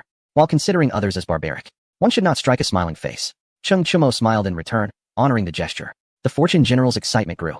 Why does the great general choose to assault the Western Turks? We have no quarrel with one another, and Li Tang has shown you no kindness. Why toil for them? He inquired. Cheng Chumo was taken aback, surprised that this fellow possessed some cunning to voice such sentiments. I do not act against individuals, but rather against actions. If you launch an offensive on Xiazhou, I am compelled to respond, Cheng Chumo replied. The fortune general nodded. Indeed, I opposed the invasion of Xiazhou from the beginning. But the king was resolute in his decision. My lowly position rendered my words insignificant. Cheng Chumo listened, perplexed by the fortune general's situation. We have met thrice and are somewhat friends. To be honest, my time among the Turks has not been pleasant. Their demeanor is quite base, and I feel out of place. The fortune general's ambitions were laid bare. Those who feel out of place are often solitary figures. Cheng Chumo understood now. This man aspired to become the king of the Turks. What benefit do I gain from this? He asked. The fortune general refrained from offering Cheng Chumo any immediate advantages, but divulged the deployment of Turkic forces. Around 300,000 cavalry are amassed near the royal city, with over 1 million livestock. They intend to engage you in a war of attrition, and when you penetrate deeper, the Tiela tribe will encircle you from the northeast, severing your supply lines. He scrutinized Cheng Chumo. Cheng Chumo scoffed. Cut off my retreat? I, Cheng Chumo, will take whatever I need as I advance. I can once again breach the Turks and procure provisions from the Great Stone Kingdom. Do you believe I can accomplish this? The Fortune general nodded in acknowledgement. If you can breach once, you can do so again. But what if the Turkic king refuses to engage in a decisive battle? Will you chase him across the steppes for 10 or 20 years? He countered. This was the crux of why the Western Turks were challenging to confront. Pursuing endlessly would eventually lead to exhaustion. Ultimately, negotiations would become necessary. Chung Chumo remained silent, fully aware that if the Turkic main forces fled, he would be unable to pursue them. Let us set terms, he proposed. The Fortune general's heart swelled with joy. He had achieved his objective. To be candid, my ancestors were Han, and my mother was captured by the Turks. I have long sought an opportunity for revenge, he confessed. Chung Chumo fell silent, somewhat taken aback by this melodramatic revelation, uncertain of its authenticity. Such stories were not uncommon. Many Han people had been either captured by the Turks or had fled conflict to seek refuge among them. The Turks originally numbered but 1 million. How had their population swelled to 3 million? 2/3 of them were Han. They lived at the lowest rungs of the steppe society, merely tending sheep, as it were. Enough of this. Let us speak plainly, Chung Chumo urged. The Fortune general bowed again. The Han should be governed by Han. Why should the Turks preside over the Han? If you assist me in becoming the king of the Turks, I shall eradicate the Turks, and we shall divide the steppe equally. Chung Chumo was taken aback. Reveal your plan, he demanded. If you lose to me once, I need only win to rise in rank. Once I command the Turkic army, their fate shall be determined by us. I will help you annihilate the Tiela tribe. After all, Turkic soldiers deserve death, and we shall not mourn their losses. The Fortune general stated. Chung Chumo fell into contemplation, understanding the art of deception. Who could ascertain the truth in such words? No need for a reply from the great general. In 3 days, I shall launch my assault. Should you agree, you may feign retreat. If you disagree, then consider the 10,000 warhorses as a gift of introduction. The Fortune general bowed and left promptly, decisively. Chung Chumo smiled. Indeed, every individual harbors ambition. The once humble leader had transformed into a ruthless aspirant. Upon returning to the military camp, Chung Chumo commenced his preparations. He resolved to cooperate with the Fortune general. If true, the Turks would collapse without a fight, achieving a magnificent victory without bloodshed. If false, he would suffer no loss. Over the course of 3 days, scouts were dispatched within a 100-mile radius, hot air balloons scattered, and sentries established every 10 miles. Deploy accordingly, Chung Chumo commanded. Chapter 228, the performance 3 days later. Over 10,000 Turkic cavalry, led by the Fortune general, charged towards the Tang army. The Fortune general rode at the forefront. Chung Chumo observed from a distance. Who among you will accompany him in this performance? He inquired. The special forces turned their heads away. I cannot play the role. I have never tasted defeat. Zhang Daliang slowly retreated, seeking to hide. Zhang Daliang, you go. You need not fear embarrassment, Chung Chumo insisted. Zhang Daliang opened his mouth, but with his name called, he had no choice but to brace himself. Military orders are as firm as mountains. Li Ke chuckled inwardly, thinking Zhang Daliang was indeed unfortunate. Having spent his early life overshadowed by figures like Li Jing, he had remained obscure. Now, in his first battle, he was to feign surrender. Li Ke wondered if there was something amiss with his ancestral tomb and resolved to remind him of it when the opportunity arose. Zhang Daliang grasped his spear and mounted his horse, his face dark as iron. He struck the horse's flank with a heavy hand and rode to the front lines. Are you brave enough for a duel? He bellowed. The Fortune general felt a stir in his heart, grasping Chung Chumo's intention. Chung Chumo's inaction was an opportunity for him to perform. I shall engage you in battle. The Fortune general roared back, and the two warriors charged at one another. Their weapons clashed, sparks flying. Both were well acquainted with their weapons, understanding how to create thunderous sounds with minimal impact. After several rounds of clashing weapons, the valiant general shed his armor and prepared for another bout. From a distance, he bore a striking resemblance to the valor of Zhang Fei. Only Zhang Daliang and the valiant general understood the true nature of the encounter. Both had expended their strength in the spectacle of combat. For the outcome of a life-and-death struggle had long been decided. Zhang Daliang could have bested him in 2 moves. At this moment, Zhang Daliang appeared calm and composed, while the valiant general's face flushed red as he turned his back to the Turkic army, hastily taking a deep breath. They clashed once more. This general has had enough. The favor shown today shall be repaid double in the future, declared the valiant general. Zhang Daliang nodded slightly in acknowledgement. They parried with their spears and retreated momentarily. In their final charge, the valiant general swept his weapon horizontally, causing Zhang Daliang to lower his head slightly, resulting in his helmet being knocked off. Zhang Daliang was unseated from his horse. The valiant general did not pursue, secretly giving him a thumbs up, recognizing that this man's performance was on par with his own. Zhang Daliang spat a fierce remark and turned to flee. The valiant general did not follow, instead raising his spear and laughing heartily. Kill! He roared, inciting the Turkic soldiers to charge with all their might. Chung Chumo smiled, pleased with the turn of events. Retreat, he commanded, and the 3 armies withdrew in an orderly manner. The Turkic soldiers pursued for 10 miles before halting, deterred by the special forces forming a protective line. None of the Turkic generals dared to advance. Reluctantly, they retreated, only to be met with a night of scolding from the valiant general. Useless. 300 men could not even halt your advance. If it weren't for my battle with the enemy's commander, we would not have missed such an opportunity, lamented the valiant general. The other warriors hung their heads in shame. General, please calm your anger. Our task was to probe the enemy's strengths and weaknesses. We have accomplished that and achieved a great victory. It would be wise for us to return, suggested one of the generals. The valiant general, taking advantage of the situation, nodded in agreement. Indeed, the mission is complete. We have captured a general's helmet from the Tang army, an unprecedented achievement. This battle is a significant victory, and any minor flaws in our pursuit are inconsequential. You all have rendered great service, he proclaimed. The other generals rejoiced, appreciating the valiant general's humility in not claiming sole credit for their success. Withdraw, the valiant general ordered. The other generals responded affirmatively, preparing to regroup for the retreat. The prince looked at the valiant general with confusion. General, why share the credit with them? If they had not faltered, we could have captured Cheng Chumo, he expressed. Visibly discontented, the valiant general inwardly cursed the prince for his naivety. Did he truly believe capturing Cheng Chumo was feasible? With an orderly retreat, the three armies departed. Did they appear defeated? A mere 10,000 men attempting to capture Cheng Chumo? They would not even suffice to be cut down by the special forces. You do not comprehend. After this battle, the Tang army's morale will plummet. It is unwise to continue the pursuit, the valiant general explained. The reluctance of those generals is a common human sentiment. They cannot withstand Cheng Chumo's might, he added. Elevating Cheng Chumo's reputation was, in essence, elevating his own. Upon their return to the capital, the prince eagerly embellished the tale, portraying the valiant general as a deity. Father, you should have seen it. A renowned Tang general was felled by our valiant general's spear, he exclaimed, presenting the helmet for all to see. The crowd erupted in joy, dismissing Cheng Chumo's prowess as mere exaggeration. The Turkic king praised, excellent. While the Tang have a divine general, we have our valiant general. His gaze towards the valiant general grew increasingly approving. Although they had successfully repelled Cheng Chumo, the war was far from over. It had merely begun. What shall we do next? Inquired the Turkic king. The ministers remained silent. Let the valiant general lead the three armies. If he can win once, he can win countless times, suggested the prince. The Turkic king turned to the other generals. What do you think? He asked. The commander of the three armies must command respect. If anyone disputes the valiant general's authority, he cannot take the lead. One burly general interjected, I do not yield. If he can win, so can I. Grant me 10,000 cavalry, and I will pursue Cheng Chumo for 3,000 miles to avenge our past grievances.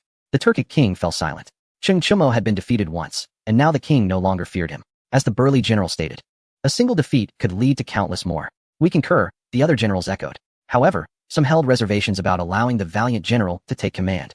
If he were to triumph over Cheng Chumo again, they would not require his leadership. The valiant general seemed to ascend too rapidly. The Turkic king observed him closely, noting the calm demeanor he maintained, as though their conversation bore no significance to him. The king's admiration for him deepened. Such an unflappable attitude was unparalleled. Noticing the Turkic king's gaze, the valiant general offered a slight nod, amused within. Go. It is just right for me to repay a favor. Let 1,000 die if 1,000 must. Very well, we shall proceed as you suggest, the Turkic king replied. The jubilant general exited the grand hall, hastily assembling 10,000 troops to march towards Cheng Chumo's location. At that moment, Cheng Chumo was advancing steadily, encountering no resistance along the way. Report. Ahead lies another 10,000 cavalry, announced a special forces soldier. Cheng Chumo fell silent, realizing the valiant general's ploy was not yet over. Was he attempting to feign surrender? No, such tactics can only be employed once. Repeated attempts will dampen morale. Prepare for battle. Cheng Chumo commanded, receiving affirmative responses from his men. Zhang Daliang's voice rang the loudest, pent-up frustration evident in his tone.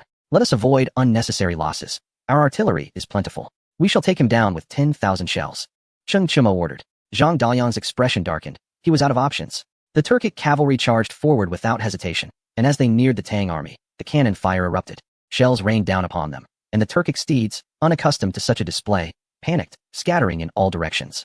Cheng Chumo observed from a hot air balloon, shaking his head. The outcome of this battle was already certain. Horses collided, and countless soldiers were trampled underfoot. Cease bombardment. Zhang Daliang, deploy our forces to clear the field. I want those horses, Cheng Chumo ordered. Upon receiving the command, Zhang Daliang nearly burst into tears, leading his troops into a desperate charge. Frustration boiling over. Zhang Daliang unleashed his fury upon the disoriented Turkic general, whose eyes widened in shock. In a fierce exchange, he struck him down from his horse. In Chang'an, Li Tai trembled as he perused the report. Cheng Chumo had suffered defeat, routed by the Turkic cavalry. This is unacceptable. Cheng Chumo is of little use. Li Tai roared. Chapter 229, The Turkic King's Brother.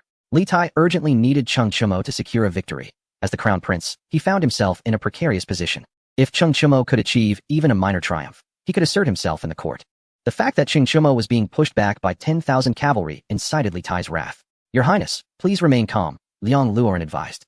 Li Tai took a deep breath, pondering the situation. Something felt amiss. How could the acclaimed divine general, supported by special forces, be routed by merely 10,000 cavalry? Ha ha. Splendid. Splendid indeed. Li Tai exclaimed, repeating the word splendid thrice. This must be Cheng Chumo's strategy, though Li Tai is uncertain as to why. He cannot believe that Cheng Chumo would be driven back by merely 10,000 cavalry. This disbelief is not limited to Li Tai. No one in the Great Tang dynasty would accept such a notion. Cheng Chumo is the individual who pierced through the Western Turkic forces. How could he, now commanding an army of 150,000, be overwhelmed by just 10,000 Turkic riders? Moreover, with artillery and balloons at his disposal, each is a formidable weapon capable of altering the rules of warfare. In Chang'an, the Li family is engaged in a game of chess. Li Jing and his brother Li Jia ponder the situation. Cheng Chumo driven back by 10,000 Turkic cavalry? Li Jia questions. His skepticism evident as he awaits his elder brother's analysis. For Li Jing is a military deity with profound understanding. Li Jing places his piece, his gaze contemplative. Only one person can match Cheng Chumo in military strategy, and that person currently resides in Shizhou. I cannot fathom anyone else capable of besting Cheng Chumo. It seems probable that he is merely acting in concert with certain individuals.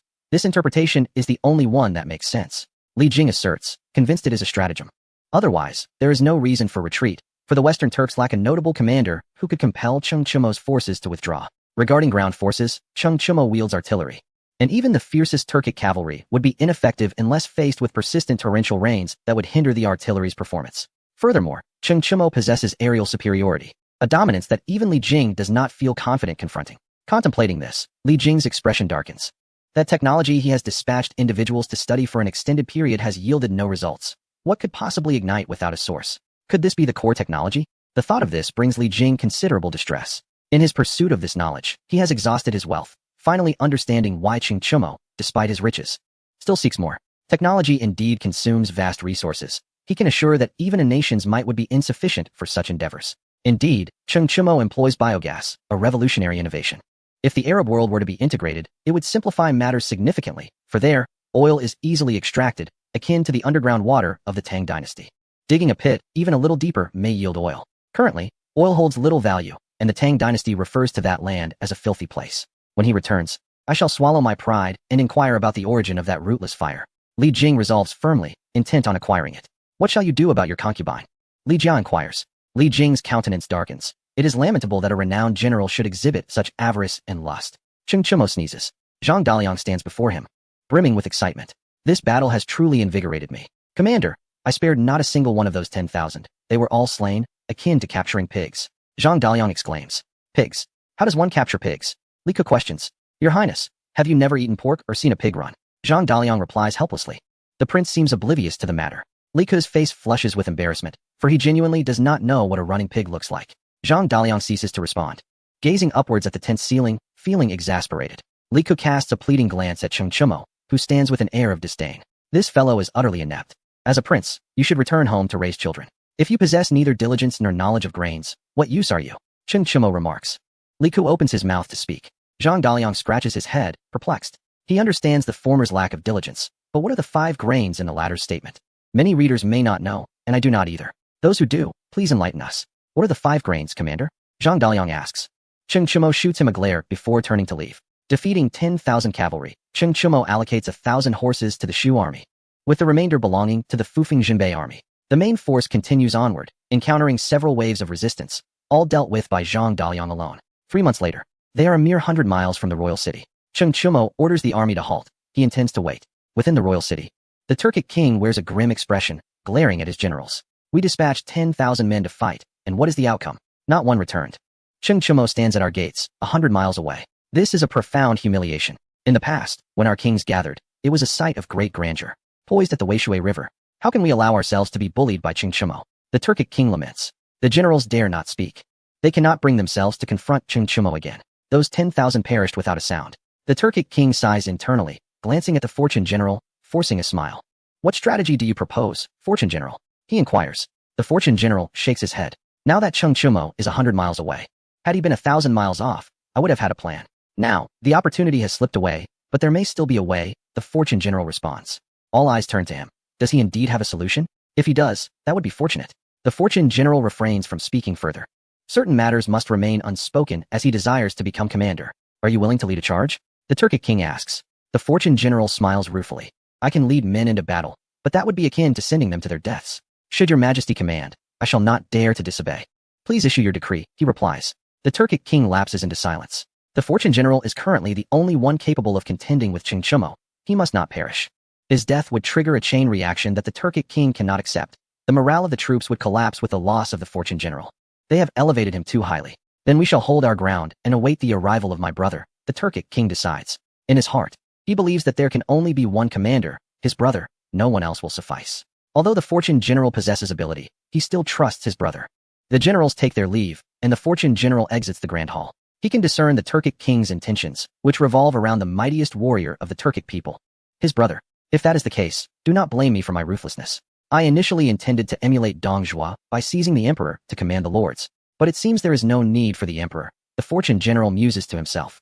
Returning to his residence, the Fortune General disguises himself and approaches a concealed escape route near the city gate. This is a hidden dog hole, crafted by Tang artisans for the purpose of escape.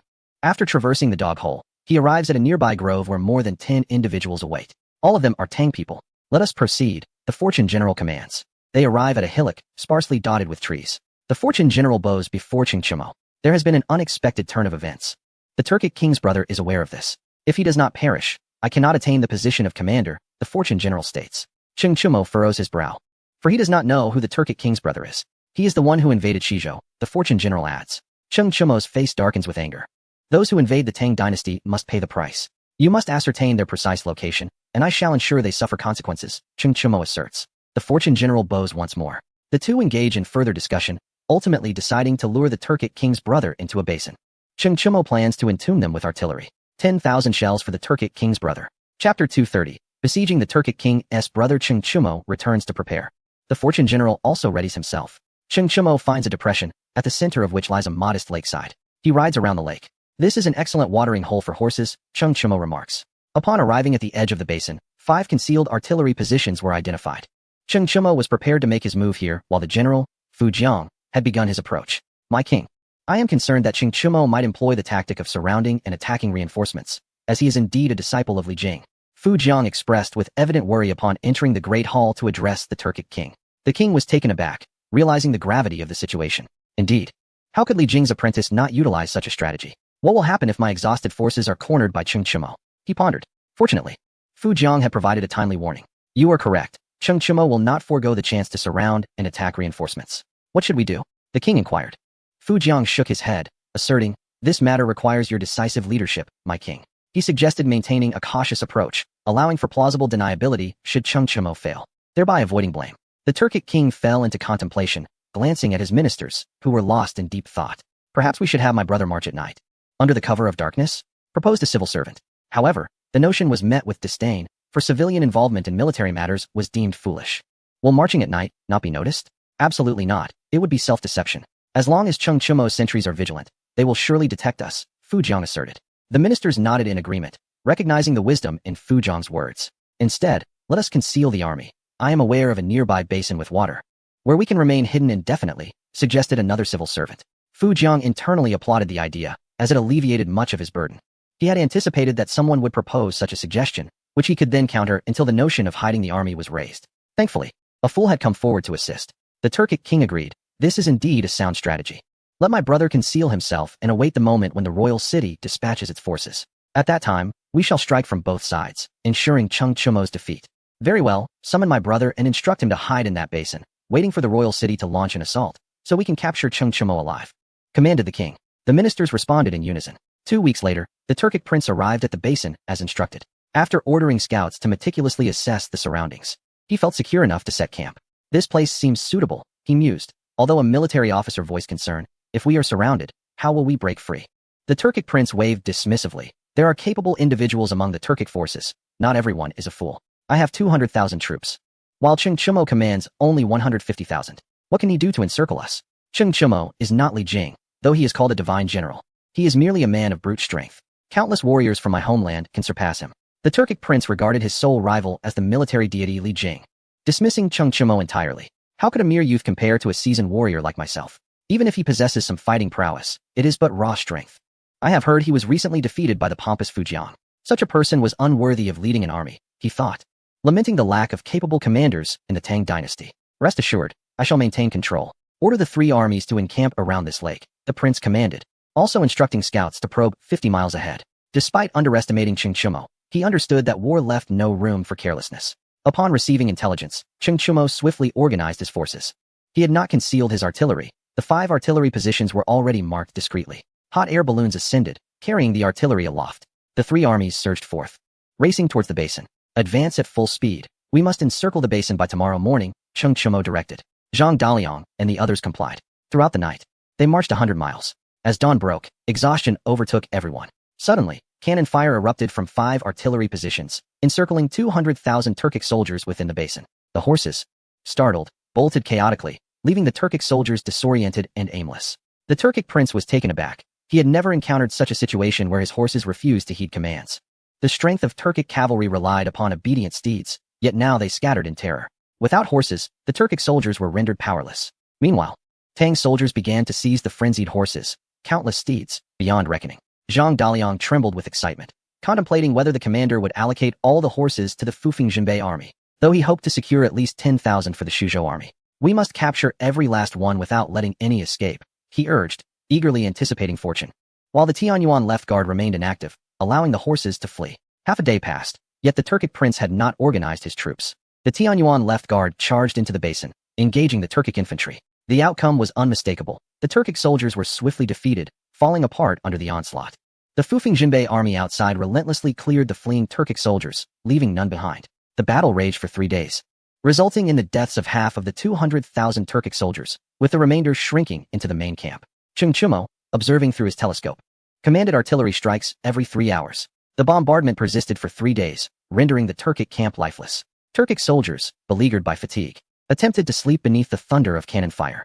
The Turkic prince's eyes burned with rage. This defeat left no chance for recovery. In that moment, he understood that it was not Cheng Chumo's prowess that overwhelmed him, but rather the fortuitous alignment of time and place. What a treacherous pit! My brother has betrayed me, he roared, expelling a mouthful of blood, a grim smile crossing his face. The camp was littered with corpses, beyond salvation. He spoke the truth, indeed. Someone had conspired against him. The architect of his demise was Fu Jiang, not his brother. General, let us surrender. We are left with only 70,000 survivors. One military officer suggested through gritted teeth. The Turkic prince, powerless, sank to the ground. Surrender? He could disdain Cheng Chumo, but he could not underestimate his ruthlessness. Would he show mercy to captives? Was that even a possibility? The Turkic prince, fueled by an unknown strength, rose to his feet. I wish to see Cheng Chumo, he declared, determined to uncover the truth behind Cheng Chumo's seemingly omniscient awareness of the 50-mile radius. Questioning how he had still fallen into an ambush despite his caution. What caused those thunderous sounds that shattered his forces and morale? One military officer approached, holding a white flag, announcing, Our general wishes to meet you. The officer regarded Cheng Chumo with defiance, believing that had there not been betrayal, they would not have been ensnared in this pit, nor would they have suffered such a devastating defeat. Cheng Chumo remained unfazed. However, Zhang Daliang could not tolerate the disrespect shown towards his commander. Stepping forth, he confronted the Turkic officer, delivering a series of resounding slaps. Clean your eyes. How dare you show such disrespect to my commander? You must be tired of living, Zhang Daliang admonished. The officer, cowed, could not meet Cheng Chumo's gaze, muttering, pathetic. Zhang Daliang retorted, Turkic fools need a lesson. A good beating will bring them to their senses. Where is your spirit now? It has vanished with just a few strikes. In the face of the strong, the weak tremble. They become mere pawns before the formidable. Chapter 231, A Welcome Gift Upon Arrival. Cheng Chumo resolved to meet the Turkic king. I shall arrange the venue. Inform your king to prepare, Cheng stated. 3 days later, the chosen location was 5 miles from the Turkic camp. Cheng arrived, accompanied by elite soldiers. As the commander, his safety was paramount, for it represented the lives of 150,000 men. There could be no room for negligence. The Turkic king had arrived earlier. Upon seeing Cheng, a surge of fury coursed through him. How could a youth, not yet 30, have driven him to such desperation? Before negotiations could commence, cannon fire erupted, fiercer than before, with shells raining down incessantly, enveloping the camp in a cloud of smoke. The Turkic king trembled, vowing that if given the chance, he would consume Cheng alive. I concede.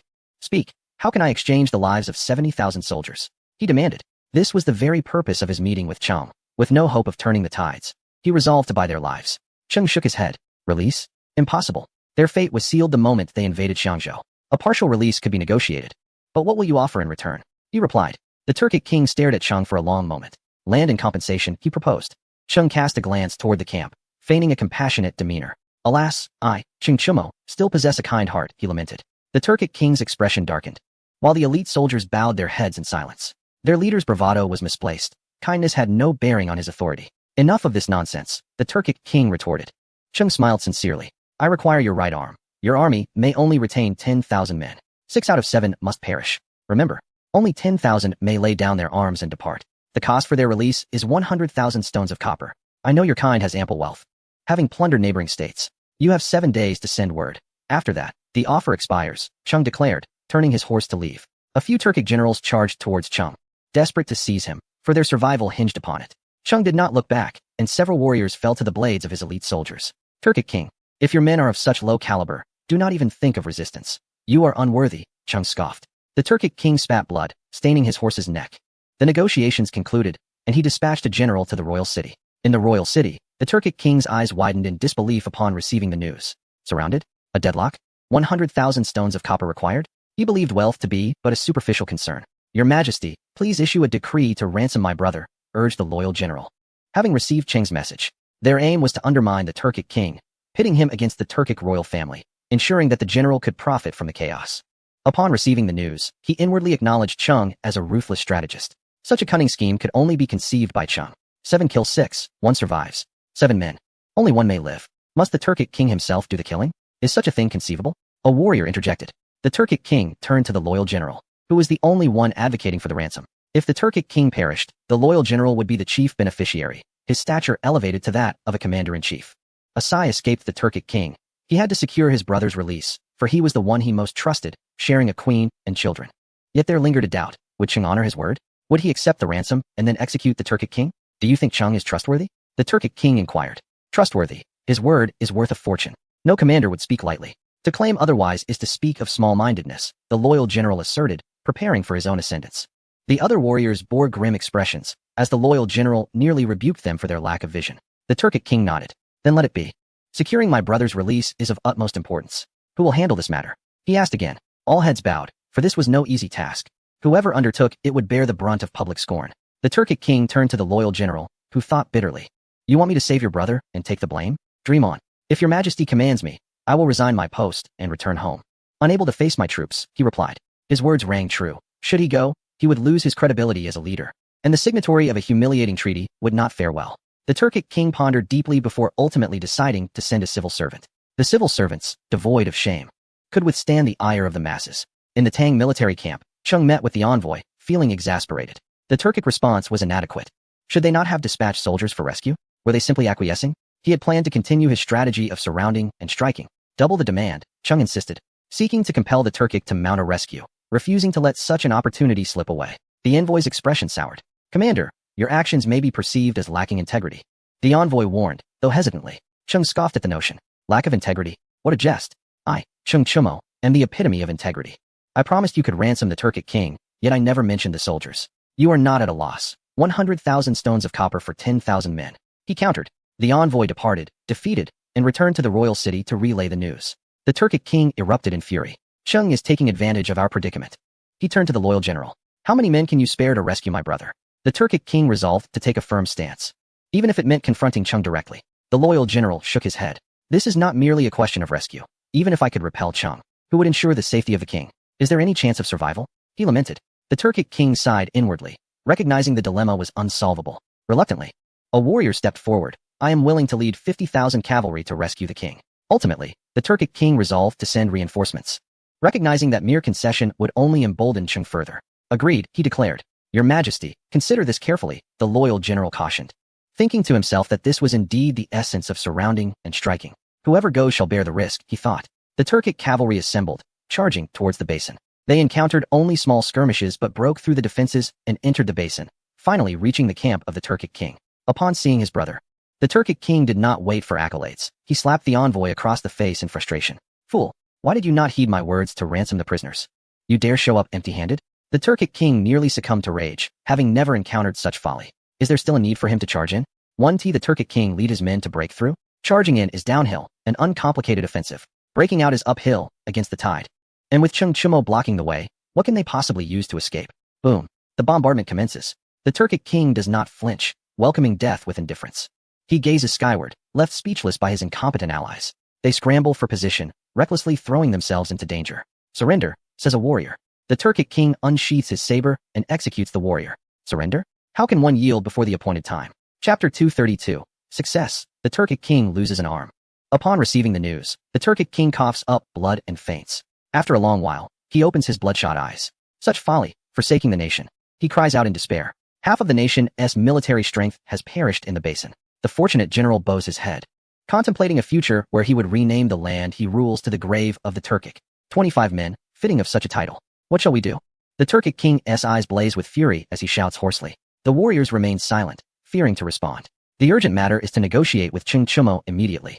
If sufficient benefits are offered, the king should return. Once he returns to command the 250,000 troops in the city, the outcome of the battle against Cheng Chumo remains uncertain. The fortunate general suggests. The Turkic king, feeling exhausted, closes his eyes. Arrange it, agree to Cheng Chumo's terms. He instructs. The fortunate general complies, and the ministers fall into an eerie silence. It is unusually quiet. Only after sacrificing 50,000 troops do they realize the pain. The emissary meets Cheng Chumo once more. Cheng Chumo does not raise the price. The agreement is smoothly concluded. 1 in 10 will survive. Go tell the Turkic king to execute the rest himself, Cheng Chumo states. The emissary's lips twitch as he bows and exits the tent. Turning back to glance at it, the thick fabric of the tent cannot conceal Cheng Chumo's murderous intent. 100,000 shall only see 10,000 survive. And they must slay each other? After issuing such an order, how can the Turkic king still command the army? Will the soldiers dare to follow him? They would rather see him dead, he muses bitterly. Cheng Chumo is ruthless, striking at the heart. Upon arriving at the military camp, the scene is even more dismal than he imagined. Not a blade of grass remains. The camp is riddled with craters, each pit housing another. The soldiers resemble walking corpses, lying in the pits, wishing for death in the next bombardment. The more they yearn for death, the more they are spared. The pits offer them protection, as it is difficult for shells to land in the same crater. The emissary approaches the Turkic king. My king, Cheng Chumo demands that only 1 in 10 survive. The rest must die, he reports. The Turkic king rises, his expression unchanged, yet he despises the warrior who came to their aid. They must kill another 30,000. His face remains impassive, but his heart trembles. Assemble the troops. The Turkic king commands. The remnants of the army gather. The Turkic king rides through, seemingly memorizing every face. 1 in 10, the entire army echoes. The Turkic king bellows. Yet not a sound escapes the Turkic soldiers, who are engulfed in despair. Cheng Chumo observes this from above, hoping they will be better people in their next lives. There are always consequences for one's actions. Fire. Cheng Chumo orders. Boom. As his words fall, the artillery roars to life. The Turkic soldiers fall in waves. Cheng Chumo will not allow the Turkic king to speak, for his words would redirect the soldiers' hatred toward Cheng Chumo. Cheng Chumo remains indifferent to the soldiers' thoughts. He cannot allow the Turkic king to regain their loyalty. After the bombardment, fewer than 20,000 remain alive. The Turkic king's thoughts are drowned out by the cannon's roar. His eyes turn bloodshot as a sense of helplessness washes over him, leaving no opportunity for a resurgence. Another 10,000 must still be slain. The emissary grits his teeth and gives the order. 2 for every 1, commence. He commands. He has come to bear the blame. After half a day, only 10,000 soldiers remain standing, the rest lie dead. Words cannot convey the emotions of these soldiers. Before the Turkic king can issue a command, someone steps out of the camp, followed by thousands more. No one heeds the Turkic king's orders any longer. His words fall on deaf ears. To kill the enemy is one thing, but to slaughter one's own is another. More than 200,000 lives are worth less than 1 Turkic king. The Turkic soldiers are not fools. They may be dim-witted, but they can come to understand the situation. The 10,000 march out of the basin like specters, as if given a second chance at life. Cheng Chumo does not impede their exit. Meat is laid out on the ground, and the Turkic soldiers hurriedly consume it. They bow toward the direction of the Tang army, vowing never to set foot in Huaxiao again. This sentiment resonates with all Turkic soldiers. Cheng Chumo has subdued them. The cannon fire has extinguished their wild spirit. This will haunt them for the rest of their lives. Just recently, they were looting and pillaging in the Tang realm. Today, they face slaughter. The Turkic king emerges from the abyss. 300 special forces block their path. The special forces are fewer than 300. Having lost many in their previous confrontation with Li Shimin in the imperial city, they have been recently replenished. The special forces captain rides forward. The Lord commands. You have yet to fulfill your promise. Relinquish your right hand. The captain states. The Turkic emissary looks at the Turkic king in disbelief. The general has lost an arm? What use is there in fighting now? The Turkic king is decisive, taking matters into his own hands. With one swift stroke, he severs his own limb. Clutching the stump in agony, the special forces turn their horses and depart, leaving without a word. Cheng Chumo orders the army to leave the basin and follow the Turkic king onward. They arrive at the foot of the royal city, reaching it ahead of the king. The troops parade before the royal city. Cannon fire erupts, followed by the beating of war drums and the blaring of horns. The 3 armies march past the Turkic royal city in succession. Hundreds of hot air balloons rise into the sky. The Turkic soldiers on the city walls lower their heads. none daring to release an arrow or issue commands. The Turkic king has become numb to the situation. Within the city, the Turkic nobles begin preparing the Tang military flags, hoping to save their lives. They will hang these flags once the Tang army enters the city. Once the parade concludes, Cheng Chumo commands the troops to camp 10 miles outside the royal city. The Turkic king finally returns to the royal city, which is enveloped in a heavy silence. Everyone harbors but one thought: they cannot win. They truly cannot prevail. Is there any difference between this city and the basin? How can they counter Cheng Chumo's bombardment? There is no solution. The Turkic king gazes upon the Turkic king, who has lost an arm. Brother, the Turkic king's eyes brim with tears. The Turkic king sighs in despair. Cheng Chumo is too ruthless. It is over for him. No longer can he take pride in being Turkic. Cheng Chumo has stained his reputation with the blood of over 200,000 souls. He will never command respect again. The soldiers trailing behind him would inevitably recall the 20,000 white bones in the basin. Even if the new recruits were unaware, they would inevitably inquire about his severed arm. Brother Wang, tend to your injuries. Leave the rest to me, he declared. The Turkic king remained silent as he departed. He turned to Fu Jiang, asking, "Are you prepared to lead the entire city's forces into a decisive battle against Cheng Chumo?" Fu Jiang, filled with excitement, readily accepted the charge. Finally, his long-held desire was fulfilled, and he was entrusted with the grave responsibility. The Turkic king presented the marshal's seal, bowing in respect before handing it to Fu Jiang, who accepted it with trembling hands, feeling the weight of the insignia. After receiving the seal, Fu Jiang raised it high. The military leaders collectively knelt, proclaiming, "We salute the marshal." Fu Jiang remained silent for a long moment, eventually stowing the seal away. The first step was complete. He now commanded the military. The next would be to cleanse the ranks, eliminating anyone who opposed him. This task did not require Cheng Chumo's assistance. Fu Jiang was fully capable of handling it. Upon returning to his residence, he reveled in the exhilaration of his newfound authority.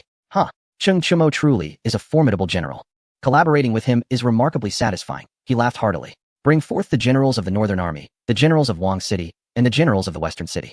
I wish to see the emissary of the Tiela tribe, he commanded, demonstrating his ruthlessness by wielding the sword of justice as soon as he assumed power. In the next chapter, Fu Jiang hosted a banquet. Upon meeting the emissary of the Tiela tribe, they exchanged pleasantries. "I have just assumed command of a national army, and the situation is dire. I wish to know when your Tiela tribe can provide support, and when you can sever Cheng Chumo's supply line," Fu Jiang inquired. The emissary smiled wryly, fully aware of the circumstances in western Turkestan. There was no hope. Cheng Chumo's display of might had silenced any resistance in Wang City. The morale of a nation had been utterly crushed by Cheng Chumo. If the Tiela tribe could cut off Cheng Chumo's retreat, perhaps it might compel him to withdraw. This is western Turkestan's only chance, but it is a challenging task, he mused. Observing the emissary's silence, Fu Jiang's expression soured. Do not forget that when the lips are gone, the teeth will be cold. Do you think the Tiela tribe can betray Tang and remain unscathed? He thundered. Pressure was essential at this moment. Without the Tiela tribe's assistance, he could not justify his actions to Cheng Chumo. Initially, it had been agreed that the Turkic forces would eliminate the Tiela tribe. The emissary gritted his teeth, understanding the truth of Fu Jiang's statement. If western Turkestan fell, the Tiela tribe would not fare any better. I shall write a letter immediately, the Turkic emissary replied. Fu Jiang smiled and raised his cup in a toast. For 3 days, the Turkic capital underwent a thorough purging. All dissenters were eradicated, and the officials, both civil and military, dared not voice any objections. The Turkic king was aware of these events, but chose not to intervene. The price of a general's success often meant countless bones lay in the wake. To command effectively, a general must establish authority, and Fu Jiang relished in this power. As he donned his armor to patrol the city, a woman emerged from a room. He hastened to assist her. She was with child, his child. If Cheng Chumo were to see her, he would be astounded. She had once served as a maid to Empress Chang's son, betraying her to inform Li Shimin of all that transpired. Afterward, the empress dismissed her, leaving her without any attendance. My husband, you must diligently carry out your duties. Our child is soon to be born, she urged. Fu Jiang's demeanor grew serious. Do not worry, my dear. His Majesty will surely value your contributions. Qi Baiheili is now a duke. Your future is bound to be prosperous, she continued. Drawing a comparison between Fu Jiang and Qi Baiheili was not unfounded. Qi Baiheili was the mastermind behind the division of the Tiela tribe and Eastern Turkestan. With the Eastern Turkestan king seeking his life, Li Shimin had traded a princess to retrieve him. After a few years as the Grand Commander in Yuzhou, he now guarded the imperial tombs. When the cunning rabbit dies, the hunting dog is cooked. With Eastern Turkestan's demise, Qi Baiheili was rendered obsolete. His role as guardian of the tomb was the best fate he could hope for, as it spared him from being discarded once he had outlived his usefulness. Fu Jiang smiled in agreement, but inwardly he felt differently. Compared to Li Shimin, he preferred to place his trust in Cheng Chumo, for he found him to be credible. As Fu Jiang began to speak, the woman gently placed her hand over his mouth. My love, speak no more. Focus on your tasks, she advised. Casting him a subtle look, Fu Jiang chuckled bitterly to himself, aware that walls have ears. If Li Shimin could position him in Turkestan, he could similarly place others there. Glancing at his wife's belly, he realized that with a child on the way, exerting control would be even more challenging. After soothing his wife with a few kind words, Fu Jiang commenced his city patrol. After completing a round, he gathered the troops and exited the city. No longer concealing his intentions, he declared, "The king is unworthy. 25,000 lives traded for a single brother. Who can accept this?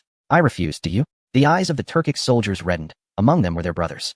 They refused to accept it. Why should 25,000 lives be exchanged for one? Were their lives so worthless? I will revolt. Fu Jiang shouted. The Turkic soldiers roared in response, joining him in rebellion. Such a king was unworthy of their loyalty. I have considered your futures. If Cheng Chumo lays siege, not a blade of grass will survive. You will all perish, along with your families. For their sake, we must surrender to Cheng Chumo, Fu Jiang urged. The Turkic soldiers were bewildered. Surrender to Tang? They began to murmur amongst themselves, questioning whether Tang was even worthy of their allegiance. They had all witnessed Cheng Chumo's inspection of the troops. Confronting him was tantamount to courting death. Listen to me. I am Fu Jiang, and I will bring fortune to you, he proclaimed. Some soldiers began to echo him, while others followed suit. The soldiers, lacking understanding, simply followed their commander's lead. Fu Jiang knelt on one knee, bowing towards the south, where Cheng Chumo's flag was just visible. Soon, the main force appeared within the soldiers' line of sight. Seeing Fu Jiang kneeling, the Turkic soldiers dismounted, mimicking his actions. The two armies were now only 100 meters apart. Cheng Chumo approached on horseback. True to his character, he would have condemned these men to death. However, for the greater good, he relinquished that notion. Rise, Cheng Chumo commanded. Fu Jiang stood, followed by the Turkic soldiers. Enter the city, Cheng Chumo instructed. Fu Jiang complied, directing the Turkic soldiers to return to the city. As Cheng Chumo entered the capital, all were left in stunned silence. Fu Jiang, following Cheng Chumo like a subordinate, made it clear to everyone that he was indeed Cheng Chumo's man. Upon entering the palace, the Turkic king faced Cheng Chumo, then glanced at Fu Jiang. I never anticipated that the greatest traitor would be you, the Turkic king remarked. Fu Jiang smiled nonchalantly. Seal all the city gates. No one is to leave, he commanded. Cheng Chumo strolled through the royal palace, hands clasped behind his back, without the company of his trusted aide. The Turkic king walked alongside him. Life on the grasslands is splendid. I fail to comprehend why you persist in tormenting the people of the Central Plains, Cheng Chumo remarked. Pausing to gaze at the Turkic monarch. Victory belongs to the strong. You are the victor now, and thus, anything you say is deemed correct, the Turkic king replied. Cheng Chumo shook his head, asserting, every cause has its consequence. Your retribution stands before you in the form of me. One of your royal lineage may live. You may choose, and the rest, you shall slay. I, Cheng Chumo, am steeped in sins and wish not to wield the blade again. The Turkic king's eyes blazed with a fierce crimson, fixating intently on Cheng Chumo, who felt disdain in his heart. The once mighty king now appeared diminished. Do not look at me with such intensity. It serves no purpose. Should you falter in your choice, I shall assist you. Slaughter is simple enough, Cheng Chumo declared, resuming his leisurely stroll. His special forces trailed him at a distance. My horseman, Hantu, had his wife taken by your aide. Every action has a reaction. Control the families of your aide. Detain his wife for the years he has been separated from Hantu, Cheng Chumo instructed. This was a means of subjugating the aide. His family would serve as hostages. Cheng Chumo, ever cautious, would not place his trust in anyone without cause. The special forces acknowledged this. After touring the palace, Cheng Chumo began to explore the city. Along the way, banners of the Tang army fluttered. They employ this tactic as well, he chuckled, finding amusement in its cleverness. Upon seeing Cheng Chumo, the Turkic citizens kept their distance, some weeping inconsolably. The Tang army has finally invaded. The good days for the Tang people have arrived, they lamented. Indeed, their days of prosperity are upon them. Cheng Chumo commanded his aide to distribute provisions and check lineage, declaring that anyone with Tang ancestry should be rewarded. A ragged little girl, no more than 7, approached him, arms outstretched as she blocked his path. Can you save my mother? She pleaded, her voice quivering with tears. Chapter 234. The slaughter of 70,000. Cheng Chumo knelt before the child. What has happened to your mother? He inquired. She has been taken by her master. The girl sobbed. Enraged, Cheng Chumo grasped her hand. Take me to her, he commanded. The girl led him to a courtyard, where a man emerged, laughing heartily. Inside, a woman lay on the ground, rising to collide with the man before leaping into a well. Cheng Chumo, taken aback, had no time to regard the Turkic man. He jumped into the well, attempting to rescue her, but she was already lifeless, having struck her head against the stones. The girl clutched her mother's body, weeping. While Cheng Chumo trembled with fury, he had intended to grant the Turkic people a chance at redemption. In that moment, he could scarcely fathom the suffering endured by the Tang people at the hands of their tormentors. Taking a deep breath, he could no longer suppress his rage. He demanded a list from his aide, declaring, purge the city. Ultimately, Cheng Chumo raised his blade. He lifted the girl into his arms. Where is your father? He asked.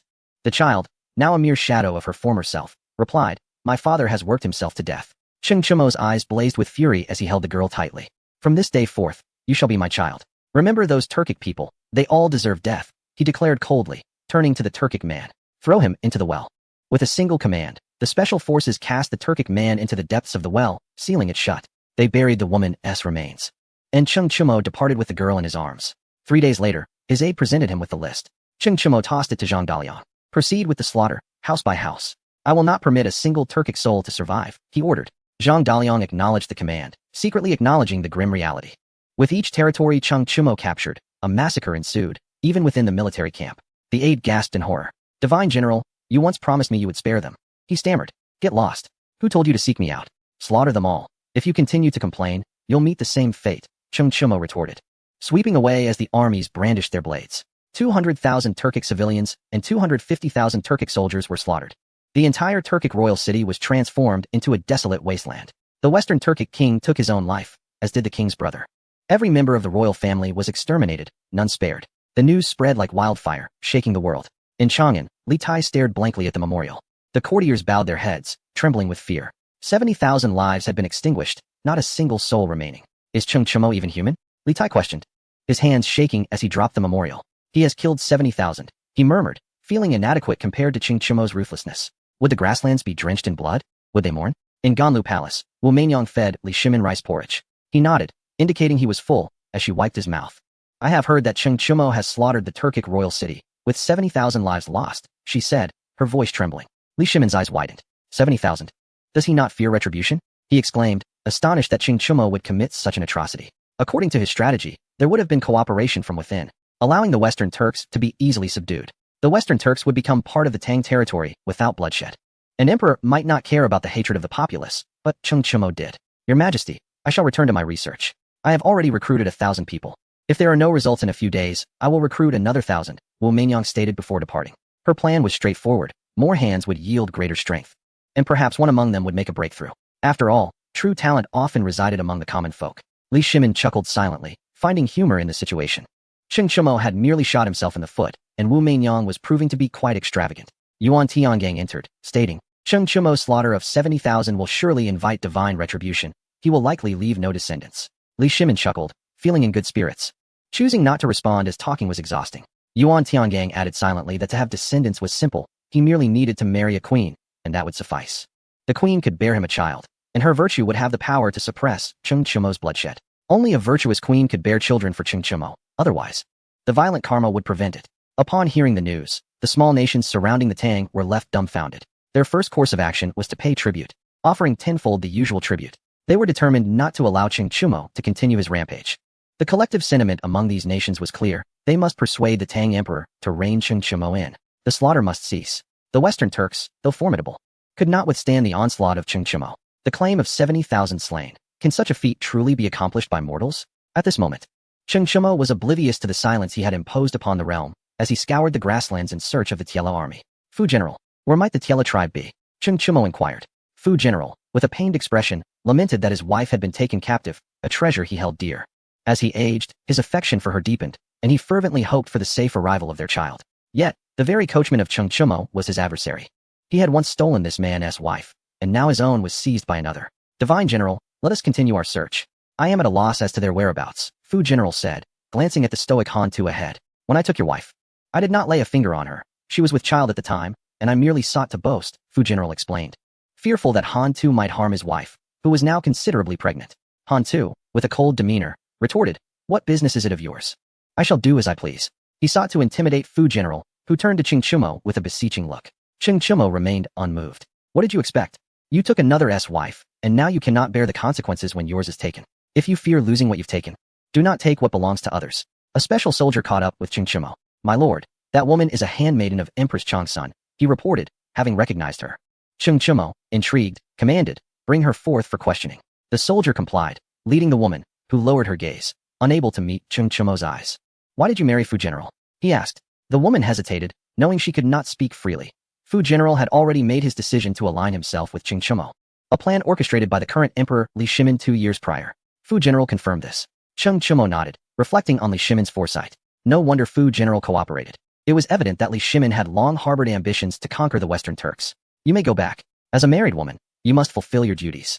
Reporting such matters is not suited for you. Even if not for yourself, consider your child, Chung Chumo advised. The handmaiden would be kept in Fufeng County or Gansu.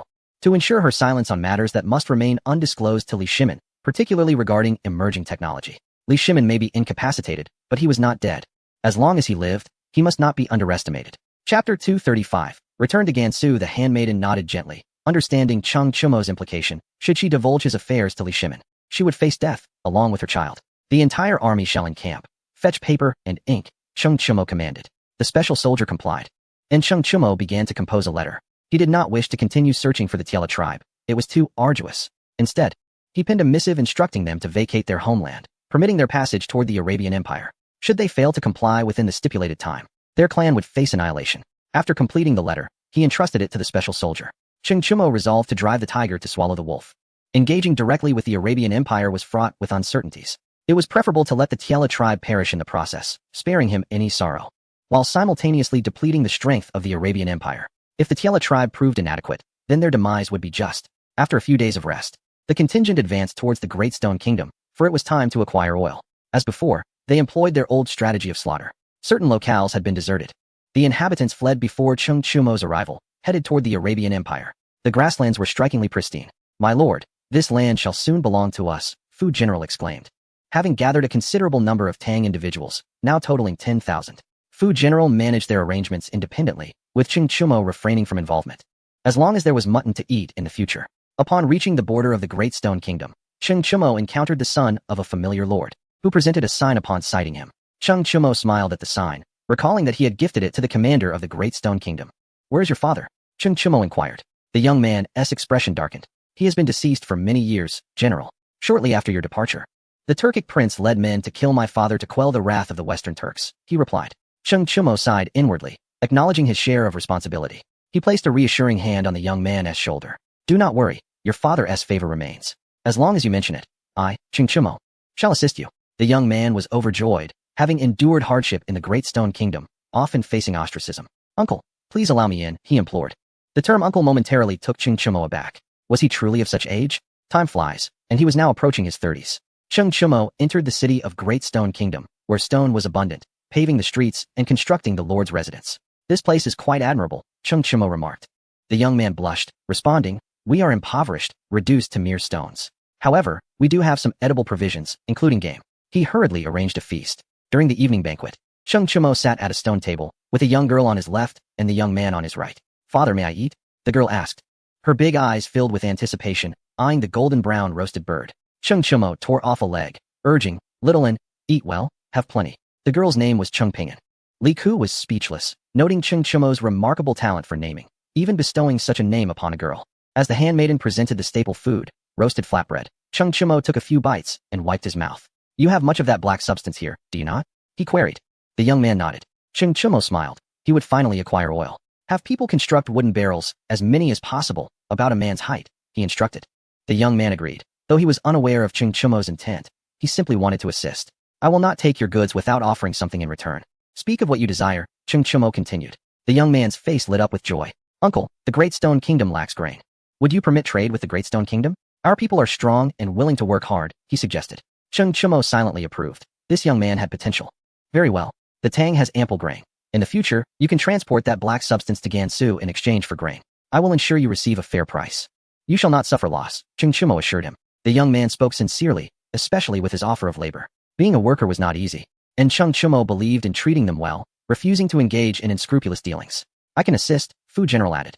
He was acutely aware that he would inevitably remain on the grasslands, now rendered barren by Cheng Chumo's ruthless actions, leaving behind a multitude of cattle and sheep. With idle time at hand, he contemplated sending some items to earn a little money. Cheng Chumo nodded in agreement. The Great Stone Kingdom likely possessed few horses. He would enlist Fu Zhang's assistance. The modest banquet concluded, and Cheng Chumo retreated to his chamber to rest. "My lord, a memorial from Chang'an has arrived," reported the Special Forces soldier. Cheng Ping'an stood to retrieve it. She feared sleeping alone, preferring the company of Cheng Chumo. Upon opening the door, she said, "Special Forces uncle, please hand me the memorial. Father has already retired for the night." The soldier gazed affectionately at Cheng Ping'an, stroking her cherubic face. Her cheeks flushed as she recalled her mother's admonition against being touched by men. "Uncle, please refrain from touching my face," she implored. The soldier chuckled heartily, promising not to touch her face again before departing.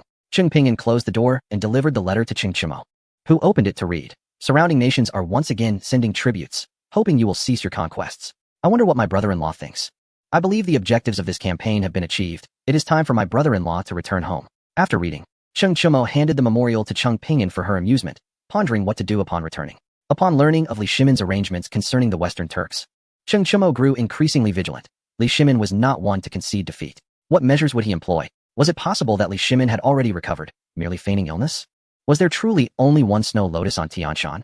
A report, Old Mo brings a letter, announced the soldier as he returned. Cheng Pinyin was once again the one to retrieve it. Cheng Chumo opened the letter to find alarming news. Princess Changle is gravely ill. The divine physician has examined her and found no remedy. Cheng Chumo felt as though the ground had shifted beneath him. He suddenly remembered that Li Lizzie's time was drawing near. Did he possess the ability to save her? When Empress Changsun fell ill, the divine physician had treated her for 3 years, identifying her ailment early on. What of Li Lizzie? Only now, at death's door, was her condition recognized. Bring forth the men, we shall return to Chang'an. The army will be stationed in Gansu, Cheng Chumo commanded, his voice trembling. The special forces soldier acknowledged. Cheng Chumo mounted his horse, entrusting Cheng Pinyin to Li Ku. Be a good girl. Father has urgent matters to attend to. Stay close to him, all right? Cheng Chumo reassured her. Cheng Pinyin nodded obediently. Cheng Chumo galloped back to the Tang dynasty, the special forces trailing closely behind. Throughout the journey, he berated himself, lamenting that he should have anticipated this, that he should never have overlooked such a crucial matter. He exchanged horses but not riders, exhausting countless steeds along the way. Upon entering Gansu, a contingent of soldiers obstructed Cheng Chumo's path. Gansu is under martial law. Turn back, they commanded fiercely. Cheng Chumo had no desire to resort to violence. He was uncertain of the situation. What if this was an arrangement by Empress Changsun? Who do you serve? He inquired. Prince of Jiangxia. A soldier replied with an air of arrogance. So it was Li Daozong's troops. What was he doing in Gansu? What was the situation? As chapter 236 unfolds. Return to the fief. Love whomever you will. Cheng Chumo unsheathed his bronze sword, prepared to engage them. Just as he was about to act, a one-armed maid on horseback arrived. The special forces soldier caught up to Cheng Chumo. Is someone obstructing our lord? This is courting death. Attack, commanded the special forces leader. Charging forward. The one-armed maid was left speechless. She had come to prevent a bloodbath, yet the special forces showed no restraint. They slaughtered without hesitation. This was an extreme display of their prowess. Soon, the area was cleared. Cheng Chumo turned to the one-armed maid, his eyes bloodshot. He was uncertain how long it had been since he had dismounted for rest. The one-armed maid's steed fidgeted restlessly, eager to flee. Terrified, her face turned pale. It was not merely fear of death. Cheng Chumo was terrifying. Being scrutinized by him felt akin to being encircled by mountains of corpses and seas of blood. His crimson eyes shattered her innocent psyche. Cheng Chumo closed his eyes. Only then did the one-armed maid feel some relief. The mistress requests you return to the waterside villa. She stammered. Though Cheng Chumo was in a state of frantic urgency, he decided to go to the villa. He feared he would not endure long enough to reach Chang'an in his current condition. Upon returning to the villa, he lay on the bed, questioning. Why did you bring me back? He did not open his eyes, for his gaze was fearsome. Empress Changsun gently pressed his temples, contemplating whether to inform him of the situation. Remembering how he had always neglected Lizzie, she resolved against revealing the truth. He only bullies Lizzie when he visits and leaves immediately afterward. He must be taught a lesson. Lizzie had the divine physician to safeguard her for the time being. There was no immediate danger. Rest for a few days. Do not wear your body down, Empress Changsun advised softly. Cheng Chumo opened his eyes. The blood-red hue did not faze Empress Changsun. She looked at him with compassion. Please, close your eyes and sleep. Once you have regained your strength, we can journey to Chang'an. The distance is considerable, she said, her tone imbued with concern. Cheng Chumo complied, falling silent as fatigue enveloped him, leading him swiftly into slumber. Empress Changsun rose, and Wu Shun along with Li Qingwen entered. They had just been standing at the door. Unafraid of Cheng Chumo's gaze, they were concerned for him. Sister, why not tell our lord? He is in such a pitiable state, Wu Shun remarked, tears welling in her eyes. Indeed, will he punish us once he learns? This is no trivial matter, added Li Qingwen. Empress Changsun's expression remained as placid as water. As long as Lizzie lives, she will always be Changsun Chang's wife. Let her die once, it would be for the best. You must not inform Chumo, she declared. What if we tell Cheng Chumo, and he acts? This is an excellent opportunity. I cannot bear to see Lizzie suffer in Chang'an. The two women nodded in agreement. Empress Changsun wrinkled her nose, casting a glance at the slumbering Cheng Chumo. This odor is truly unbearable. Qingwen, draw a bath. Shunner, help me assist Cheng Chumo in bathing. Will he awaken? Li Qingwen asked. Not at all. He wouldn't wake even if the house collapsed, Empress Changsun replied. Wu Shun chuckled softly at the side. As dawn broke, Cheng Chumo awoke, donned his garments, and stepped outside, remaining silent. Empress Changsun watched him mount his horse and depart, then turned to the one-armed maid. Inform Li Daozong to vacate Gansu. Otherwise, he shall bear the consequences, she ordered. Li Daozong was escorting the bride. Princess Wensheng had already entered Tubo's territory. Seeing the developments in Gansu, Li Daozong had become greedy. He was now exceedingly arrogant, enjoying the favor of Songzhan Ganbu, with Li Tai reluctant to provoke him.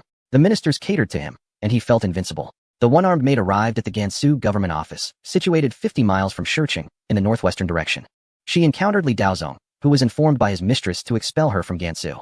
The one-armed maid stated boldly, causing Li Daozong's expression to darken. He could scarcely contain his fury at her audacity. He was well aware of the identity of the mistress she referred to, a clandestine secret. Your mistress is overstepping her bounds, Li Daozong remarked. The one-armed maid cast a dispassionate glance at him, unperturbed by the threat to her life. A fool is beyond reason. Does she truly believe that marrying into Tubo grants her freedom to act as she pleases? Such status may hold weight in the Tang dynasty, but here it is worthless. Even Songzan Ganbu holds no significance in Qing Chumo's eyes. The one-armed maid departed, leaving Li Daozong with a cold smirk. How dare a deceased woman attempt to intimidate him? My brother-in-law has remarkable skills. Once we seize Gansu, wealth will flow abundantly, He Zongxian commented, and the two shared a hearty laugh. They were undeterred by Qing Chumo, thanks to a letter from Li Shimin. In Chang'an, Princess Chang'el's fief awaited Qing Chumo, who had finally returned after traversing 1,000 miles. Lao Mo, stationed at the fief, greeted him with palpable anxiety. Master, you have finally returned, he exclaimed. Concern etched on his face as he reported that Li Lizzie's health was deteriorating by the day. Qing Chumo said little, rushing to the room where Li Lizzie lay, her complexion pallid. His heart ached as he stumbled to her bedside, grasping her hand. Lizzie, I am back, he whispered. Li Lizzie slowly opened her eyes. Wishing to smile, but finding it impossible. She longed to hold Qing Chumo's hand tightly, yet could not. She could only gaze at him with deep affection. Prince Consort, seeing you is truly a comfort, she murmured, her voice weak and weary. Qing Chumo's dry eyes welled with tears, his throat choked with unspoken words. Do not be distressed. I am content to see you one last time, Li Lizzie reassured him. The divine physician will surely heal you. You need not fear. Qing Chumo, after speaking, gently tucked Li Lizzie's hand beneath the covers, wiped his eyes, and stepped outside. Beneath the windmill, Sun Simiao, Yuan Tiangang, and Long Gui engaged in conversation. Qing Chumo, not dwelling on why Yuan Tiangang was present, turned to the divine physician with a face full of beseeching. I implore you, please save Lizzie. Whatever medicinal ingredients you need, I will procure them, he pleaded, placing his faith in Sun Simiao as his lifeline, convinced that the physician would devise a solution, having already surpassed his previous limits in medical skill. Long Gui, witnessing Qing Chumo's distress, felt a pang of sympathy, but was silenced by Sun Simiao's forbidding gaze. Do not utter a word, Sun Simiao warned Long Gui, who appeared pale and disheartened. Defeated, he sighed. The pieces were stolen by me, admitting to a long-standing dispute. Today, he was compelled to confess his theft, though he remained innocent of wrongdoing. For the sake of his disciple, he conceded. Sun Simiao regarded Long Gui with faint amusement. This matter has long slipped my mind. You wouldn't be attempting to deceive me with it, would you? He replied, inwardly reveling at the irony. You think you can bully me? You may be wealthy, yet now find yourselves at my mercy. The consequences of crossing a physician were dire. I regret to say that I cannot assist. I am at a loss. You should spend her remaining days with her, Sun Simiao concluded. Long Gui yearned to speak the truth, but Sun Simiao's fierce glare made it clear that any attempt would result in failure to save her. Resigned, Long Gui shot a glance at his disciple, vowing to retaliate against Sun Simiao in the future. Qing Chumo forced a bitter smile as he clasped his hands in front of Sun Simiao. His earlier mischief towards the physician was merely playful, devoid of malice. Yet the physician held a grudge. Sun Simiao relished the moment, boasting, You see the worth of my services now? Long Gui, incensed, pointed an accusatory finger at Sun Simiao. You have the audacity to claim a little expenditure after spending over $1 million in a month. Have you no shame? If you are so affluent, why not refrain from spending? He retorted, spitting as he spoke. Sun Simiao wiped his face, grimacing at the offensive odor. You may choose not to spend, he replied, as Long Gui's chest rose and fell with frustration. Enough of this bickering, the medicine is prepared. When shall we commence? Yuan Tiangang interjected. Having come to collaborate with Sun Simiao, he had observed alchemists at work and recognized their potential. Together with Sun Simiao's understanding of medicinal efficacy, they felt confident in their ability to concoct elixirs. Even if immortality was unattainable, extending life was certainly within reach. Long Gui and Sun Simiao exchanged sympathetic glances with Yuan Tiangang, who lowered his head, burdened with bitterness. The disparity was evident. Others thrived while he languished. The Taoist community could not afford to falter. He was obligated to serve Li Shimin. The final secret edict from Li Shimin loomed. If he did not reach a natural end, the existence of the Taoist sect would be rendered unnecessary. The one most fearful of Li Shimin's demise was none other than Yuan Tiangang, who felt the weight of this grim reality. Inwardly seething, he resolved not to let Li Shimin's machinations ensnare him, vowing that he would not be outmaneuvered. Yuan Tiangang, skilled in strategy, plotted an ambitious scheme requiring Cheng Yaojin's cooperation. The Tang dynasty was destined to perish, and he had already chosen his pawn, Wu Meinyang. Once Li Shimin was gone, his plans would unfold, and the entire Taoist sect would align in support. One must not underestimate the Taoists. Their influence could be formidable. While genuine Taoists were few, their followers were numerous. In times of prosperity, the Buddhist faith flourished while the Taoists remained hidden, yet in chaos, the Taoists would rise. Long Gui patted Yuan Tiangang on the shoulder, and Sun Simiao did the same, shaking their heads in camaraderie. At that moment, the two elderly men were united, leaving Yuan Tiangang behind, who felt a pang of envy at their bond. One moment they were at odds, the next as harmonious as one. Shaking his head, he thought, Li Shimin, await your fate. I, Yuan Tiangang, am not easily trifled with. He gazed at Cheng Chumo's retreating figure, determination forming in his heart. Cheng Chumo entered Li Lizi's room, forcing a smile as he sat beside her on the bed. Do not worry. All will be well, he assured her. Though his smile was more sorrowful than a frown. The prince consort, I wish to ride a horse. Would you accompany me? Cheng Chumo nodded and lifted Li Lizi, instructing. Prepare the horse. The two mounted, with Cheng Chumo holding Li Lizi closely as the steed ambled leisurely through the territory. Prince consort, after I depart, please take care of my sister, Li Lizi urged, her greatest concern resting upon the fate of Zizi. She refrained from mentioning Empress Changsan, knowing her mother was well. Cheng Chumo avoided the subject, and so she too chose not to broach it. Cheng Chumo nodded, and the warhorse quickened its pace. A tear slipped from the corner of his eye. Li Lizi gritted her teeth and opened her arms wide. Cheng Chumo encircled her waist, reminiscent of their first horseback ride together. How youthful we were then, she mused. Prince consort, speed up, she urged. The horse accelerated once more, and gradually the world around them faded into silence, leaving only the two of them untouched by external influences. The steed came to a halt, and Li Lizi's arms fell limply at her sides. I shall not enter the Changsun family tomb, she declared, resting her small head against Cheng Chumo's chest. She fell silent. Cheng Chumo's eyes clouded with tears, leaving faint trails upon his face as he nodded vigorously. Very well, we shall go to the Cheng family tomb, he replied. He could not bring himself to accept that Li Lizi had departed. He simply would not believe it. Go. The horse galloped, the cool breeze brushing away his tears. At the Chang'an residence of the Changsun family, Cheng Chumo rode up to the entrance. Summon Changsun Wuji to meet me, he commanded coldly, his gaze chilling enough to instill fear. The household servants hurried to deliver the message. Changsun Wuji dared not refuse Cheng Chumo's summons. Stepping out of the estate and bowing slightly. Greetings, Prince of Cheng, he said, unable to meet Cheng Chumo's eyes. Once, he had the power to rival Cheng Chumo. Emboldened by Li Shimin's strength, he had dared to report on Cheng Chumo's actions. Now, he felt unworthy and intimidated. Without Empress Changsun, his family would not enjoy such tranquility. From this day forth, Princess Chang Lu and Changsun Cheng will have no further ties, Cheng Chumo declared. Changsun Wuji acquiesced, producing a marriage certificate adorned with a jade seal. And, before Cheng Chumo, he tore it asunder, bowing his head. Is this satisfactory to the Prince of Cheng? He had long devised this plan to preserve Changsun Cheng and the Changsun family. He felt he had no choice. Better to suffer humiliation than to lose his life. Cheng Chumo had no grounds to linger further, leaving on horseback. Upon returning to his territory, he found Long Gui and Sun Simiao awaiting him. Your mother wishes for you to be interred in Gansu. She desires to see you one last time, Sun Simiao said, his words laced with a hint of joy. Cheng Chumo felt no inclination to ponder Sun Simiao's disposition. Dismounting, he cradled Li Lizi in his arms. Sun Simiao approached Li Lizi and pried her lips apart. What are you doing? Cheng Chumo glared at Sun Simiao. Sun Simiao stepped back, taking a deep breath, fearful of Cheng Chumo's gaze. It was understandable. To command the slaughter of 700,000 would evoke such an expression. The infamous General Bai Qi had only executed 400,000 Zhao troops. The mere mention of Bai Qi sent shivers down the spine. Cheng Chumo's 700,000 transcended Bai Qi's record.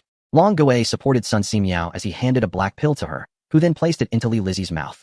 Cheng Chumo bowed to the two and lifted Li Lizi onto the carriage. I shall escort her, he declared, leading the horse away. Old son, don't you think this is excessive? Long Gui questioned. Sun Simiao remained silent, knowing Cheng Chumo's eyes did not lie. The murderous intent in his gaze was unmistakable. Without Long Gui's presence, Sun Simiao suspected Cheng Chumo might eliminate him. Such was the nature of a doctor. If they succeeded, they were praised, but if they failed, they were scorned. What I say has no connection to the modern era. In ancient times, a physician valued their reputation. They ought to be compensated fairly for genuinely saving lives. Yet, the true fear lies with quacks masquerading as healers, Sun Simiao remarked. In Cheng Chumo's eyes, Sun Simiao was a quack, having squandered countless resources yet ultimately proving ineffective. This is not my concern. It was all entrusted to that little girl, Wugo, Sun Simiao asserted. Long Gui felt a surge of anger. Wugo was indeed deserving of a lesson. What would Cheng Chumo do upon discovering her actions? Chapter 238. Leisurely days. Cheng Chumo drove the carriage, with Li Lizi lying flat within. A month later, he found it perplexing that Li Lizi appeared unchanged, as if in a deep slumber. Could it be that Sun Simiao had administered a pill to preserve her body from decay? Cheng Chumo pondered to himself. We are nearly there, he announced, as if speaking to Li Lizi. Ahead lay a lakeside. I will cleanse you before we return, he vowed. The special forces stood with their backs, turned to Ching Chumo and Li Lizzie. Ching Chumo gently entered the water while cradling Li Lizzie, washing her with utmost care. Once clean, he dressed her in her favorite pink gown. "Let us depart," he said. The carriage finally returned to Gansu, where the three armies had already assembled. The Tianyuan left guard had returned to Ryu City, and the Shu army had returned to Sichuan, while only the Fufeng Jinbei army remained stationed at Shurqing. The carriage rolled into a lakeside villa, and Empress Changsun rushed out, lifting her skirts. Ching Chumo dismounted, carrying Li Lizzie. "Quickly, take her to bed," Empress Changsun urged.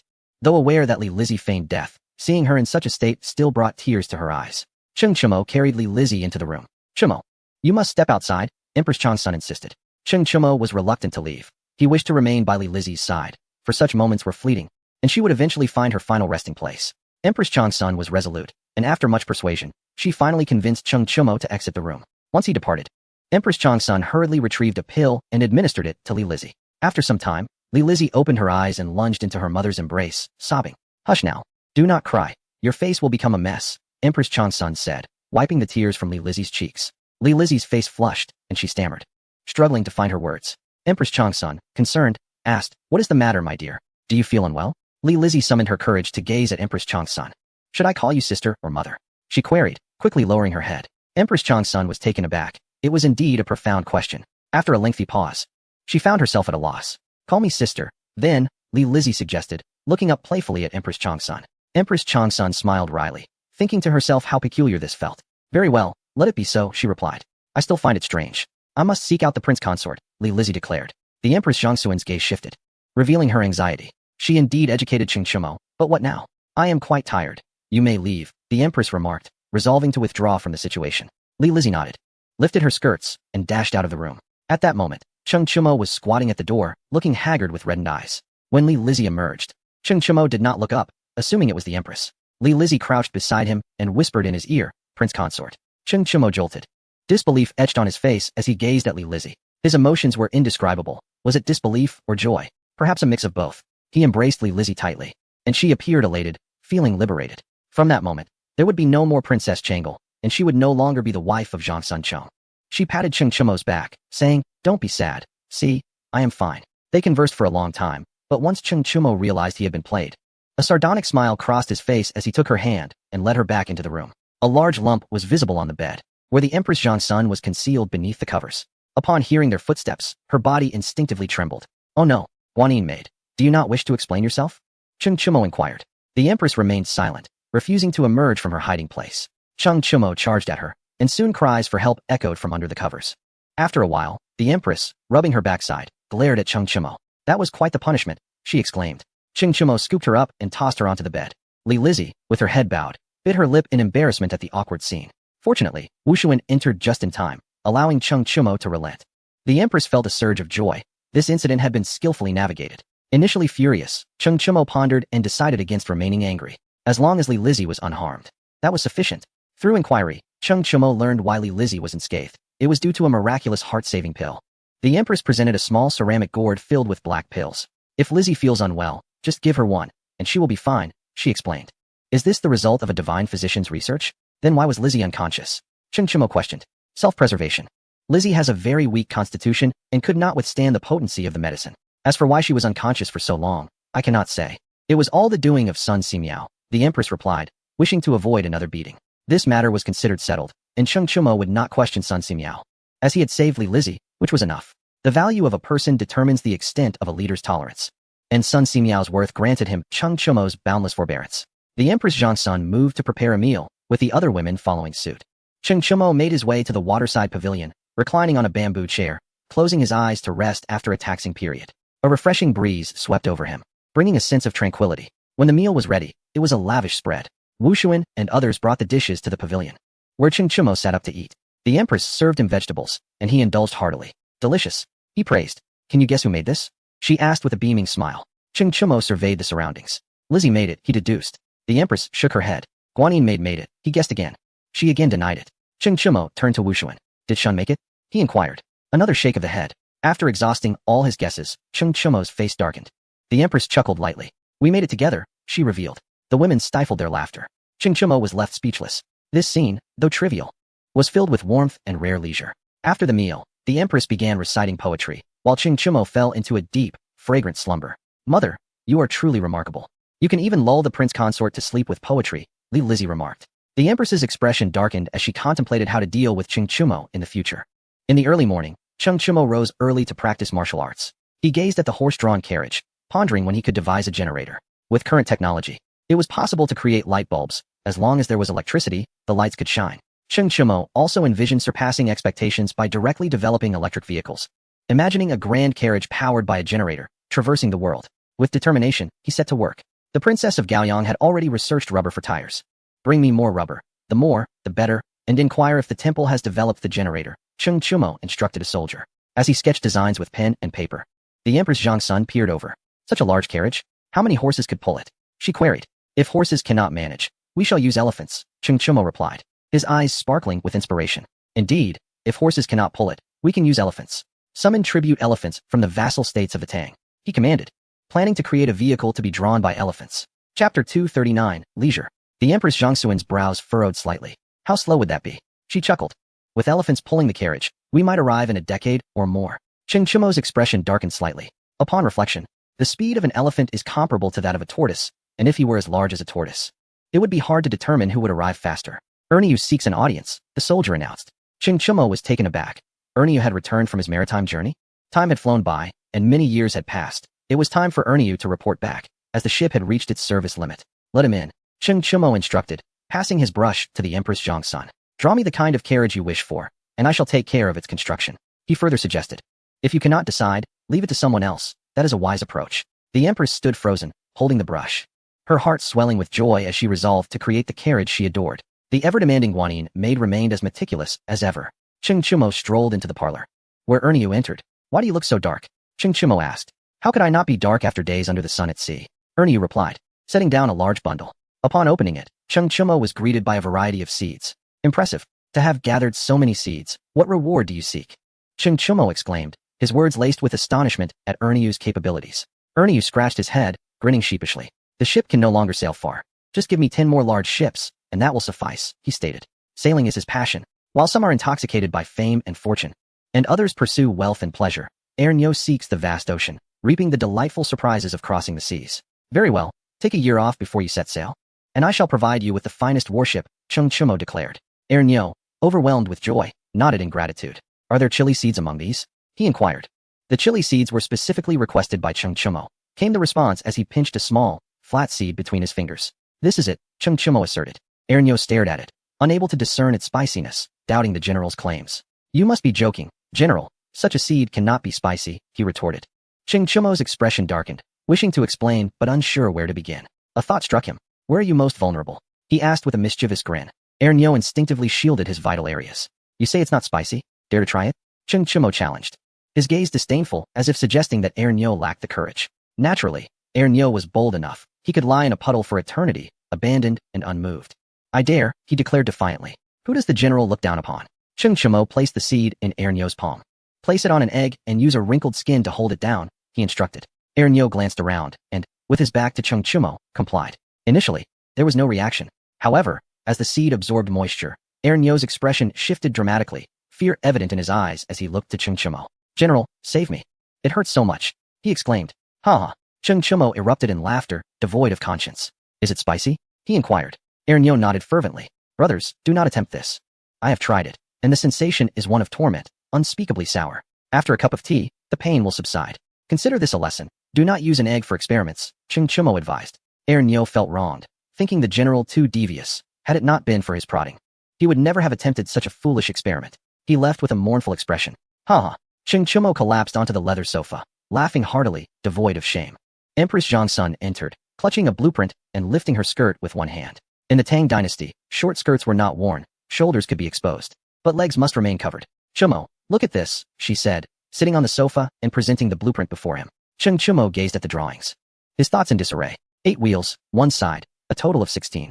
The carriage is 2 meters high, 5 meters wide, and 13 meters long. This isn't a carriage. Even an elephant couldn't pull it. No, it's far too large to be practical, he stated emphatically. Are we to imitate Yang Guang and have thousands of people haul a dragon boat? Empress Zhang Sun felt as though a bucket of cold water had been poured over her, her expression darkening. I don't care. If you cannot manage it, you shall pull the carriage yourself. If you fail to produce results, you shall not come to my chamber tonight, she declared, her tone fierce. Cheng Chumo was at a loss for words, feeling bullied. Is it not possible for me to assist you? He offered. Empress Zhang Xuan's demeanor softened. She took Cheng Chumo's arm and fed him a grape. Do your best. Once completed, we shall go out to play, she encouraged. Cheng Chumo nodded as he consumed the grape. Let them come. Today we shall engage in farming, he announced. With an abundance of seeds to plant, he felt uneasy about others doing so. He could not bear to entrust this task to anyone else. Empress Zhang Sun was filled with joy, viewing farming as an enjoyable pastime to pass the time. Soon, the women arrived with tools, awaiting Cheng Chumo's guidance. He slung a heavy bag over his shoulder and made his way to the sunlit backyard to begin planting. Halfway through, he began to regret allowing the women to participate. They were all pampered and unaccustomed to hard labor, yet refused to yield. Empress Zhang Sun had developed several large blisters on her delicate hands, tears streaming down her face as she continued to dig. Cheng Chumo felt a pang of sorrow. Guanin's servant, you must take a break, he urged. I will not. She replied resolutely. Cheng Chumo, resigned, vowed never to involve them in such endeavors again. After finally planting all the seeds, he was nearly exhausted, having worked tirelessly to lessen the burden on the women. The wheelbarrow flew into action as Empress Zhang Sun silently offered him a purple handkerchief to wipe his sweat. Cheng Chumo straightened up to water the plants, tasking the women with this chore while he sat back, awaiting the tender sprouts to break through the soil. Upon returning to the villa, the women collapsed on the sofa, utterly spent, unwilling to move. Farmers truly endure great fatigue, Empress Zhang Sun remarked. They had only planted a small amount yet felt utterly drained, struggling to fathom the hardships faced by farmers. Cheng Chumo remained silent, aware of the farmers' toil, as he consumed the grains they cultivated, calling them farmers in gratitude. Those unfamiliar with the hardships of farming often perceive it as an effortless occupation. Much like Empress Zhang Xuan's initial attitude when she first picked up the farming tools. Agricultural experts require a red carpet to enter the fields. I still cannot comprehend this. He mused. Do agricultural experts fear the soil? Breaking news. The Silk Road is obstructed, and all merchants are petitioning in Shurqing, the one-armed maid reported. Cheng Chumo was left speechless, always beset by matters even when he sought leisure. Li Daozong has blocked the Silk Road and imposed taxes, with a rate of 70%. The one-armed maid continued. 70%. Cheng Chumo's expression darkened. A 50% tax is already a heartless betrayal of our ancestors. For Li Daozong to impose 70%. It seems he seeks his own demise. Bring Li Daozong to me, he commanded. He will not come, the one-armed maid replied. Huh. A mere jester dares to act with impunity in Gansu, thinking I, Cheng Chumo, am benign? Take the special forces with you. Support the Fengfeng Jinbei army. I wish to see what he is capable of, Cheng Chumo declared, already harboring intentions of violence. Knowing Cheng Chumo was in Gansu, Li Daozong's audacity was astonishing. Chapter 240. Dealing with Li Daozong cannot be killed. The incorporation of Tubo into the Tang territory must be legitimate and aimed at pacifying the populace. Empress Zhang Sun remarked. Cheng Chumo wished to eliminate Li Daozong outright, but he knew that individuals like Li Daozong are not easily disposed of. Killing requires justification. The repercussions of unprovoked murder are far beyond Cheng Chumo's capacity to bear. If he were to kill without cause, what would individuals like Li Daozong think? It would likely incite rebellion, throwing the Tang dynasty into chaos. Even if Cheng Chumo were a formidable fighter, he could not manage such turmoil indefinitely. Huh.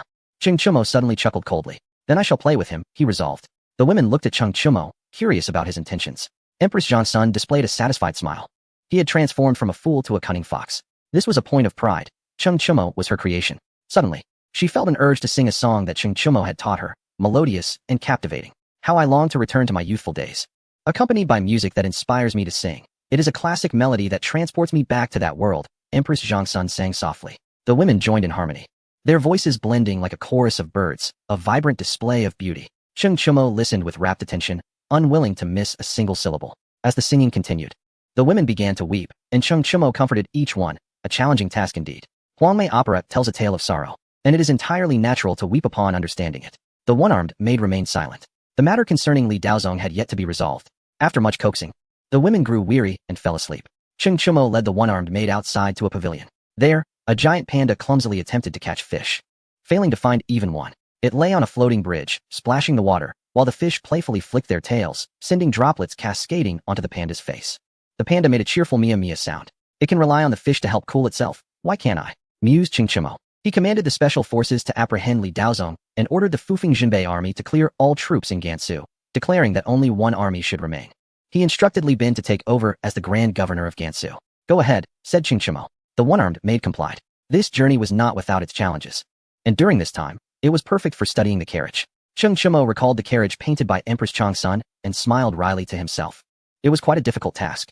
He resolved to fulfill his promises, knowing that once trust is broken, it would be lost countless times, regardless of the individual involved. Cheng Chumo understood that his current status demanded a word of utmost authority, befitting of his position.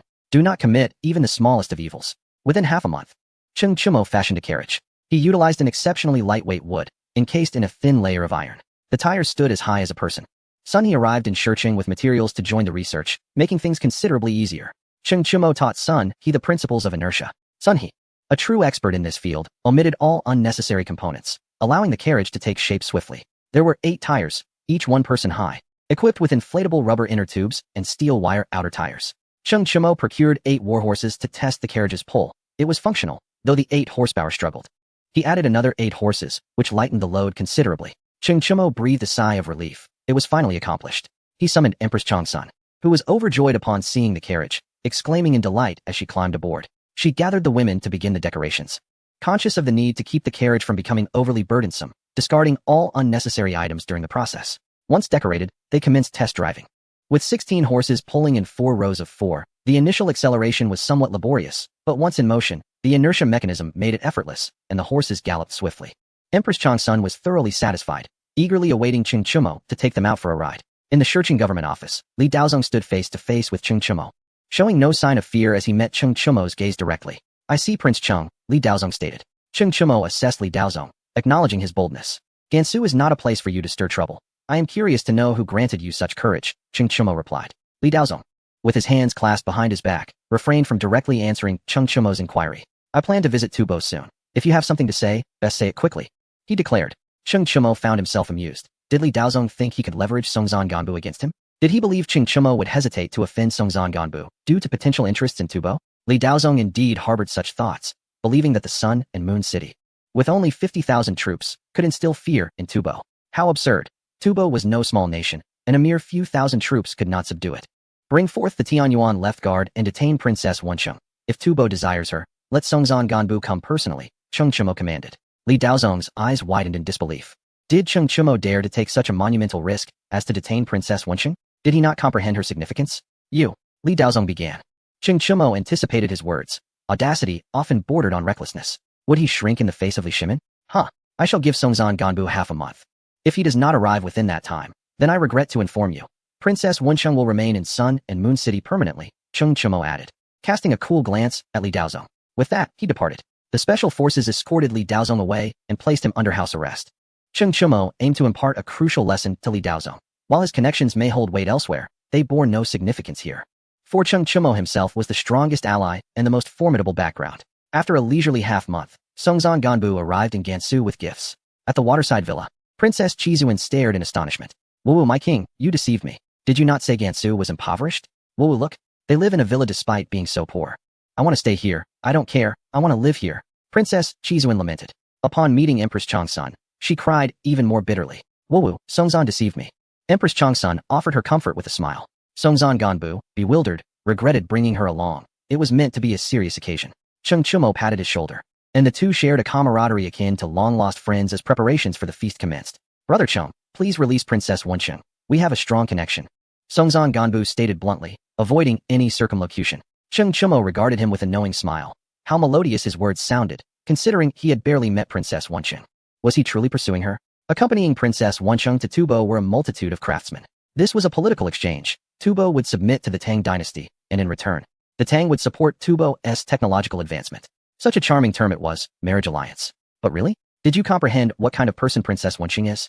Cheng Chumo countered.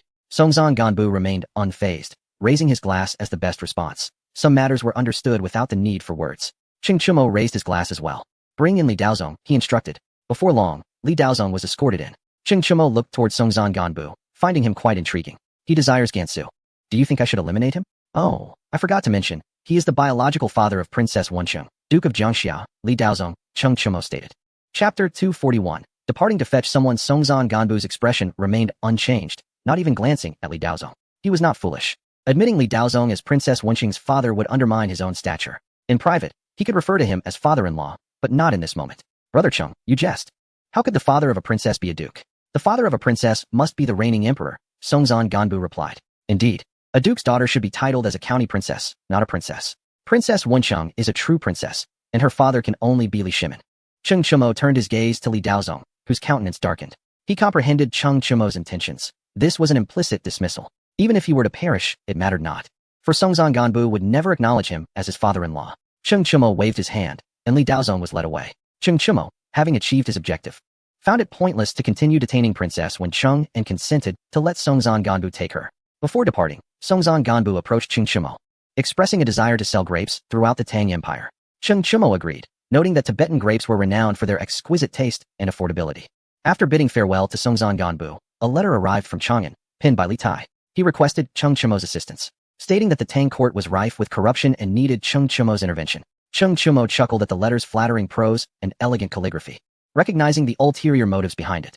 Many officials were discontent with Li Tai's status as crown prince, and with the borders now stable, Li Tai intended to hold those officials accountable. Cheng Chumo decided to respond, agreeing to assist but demanding the position of chief inspector in return.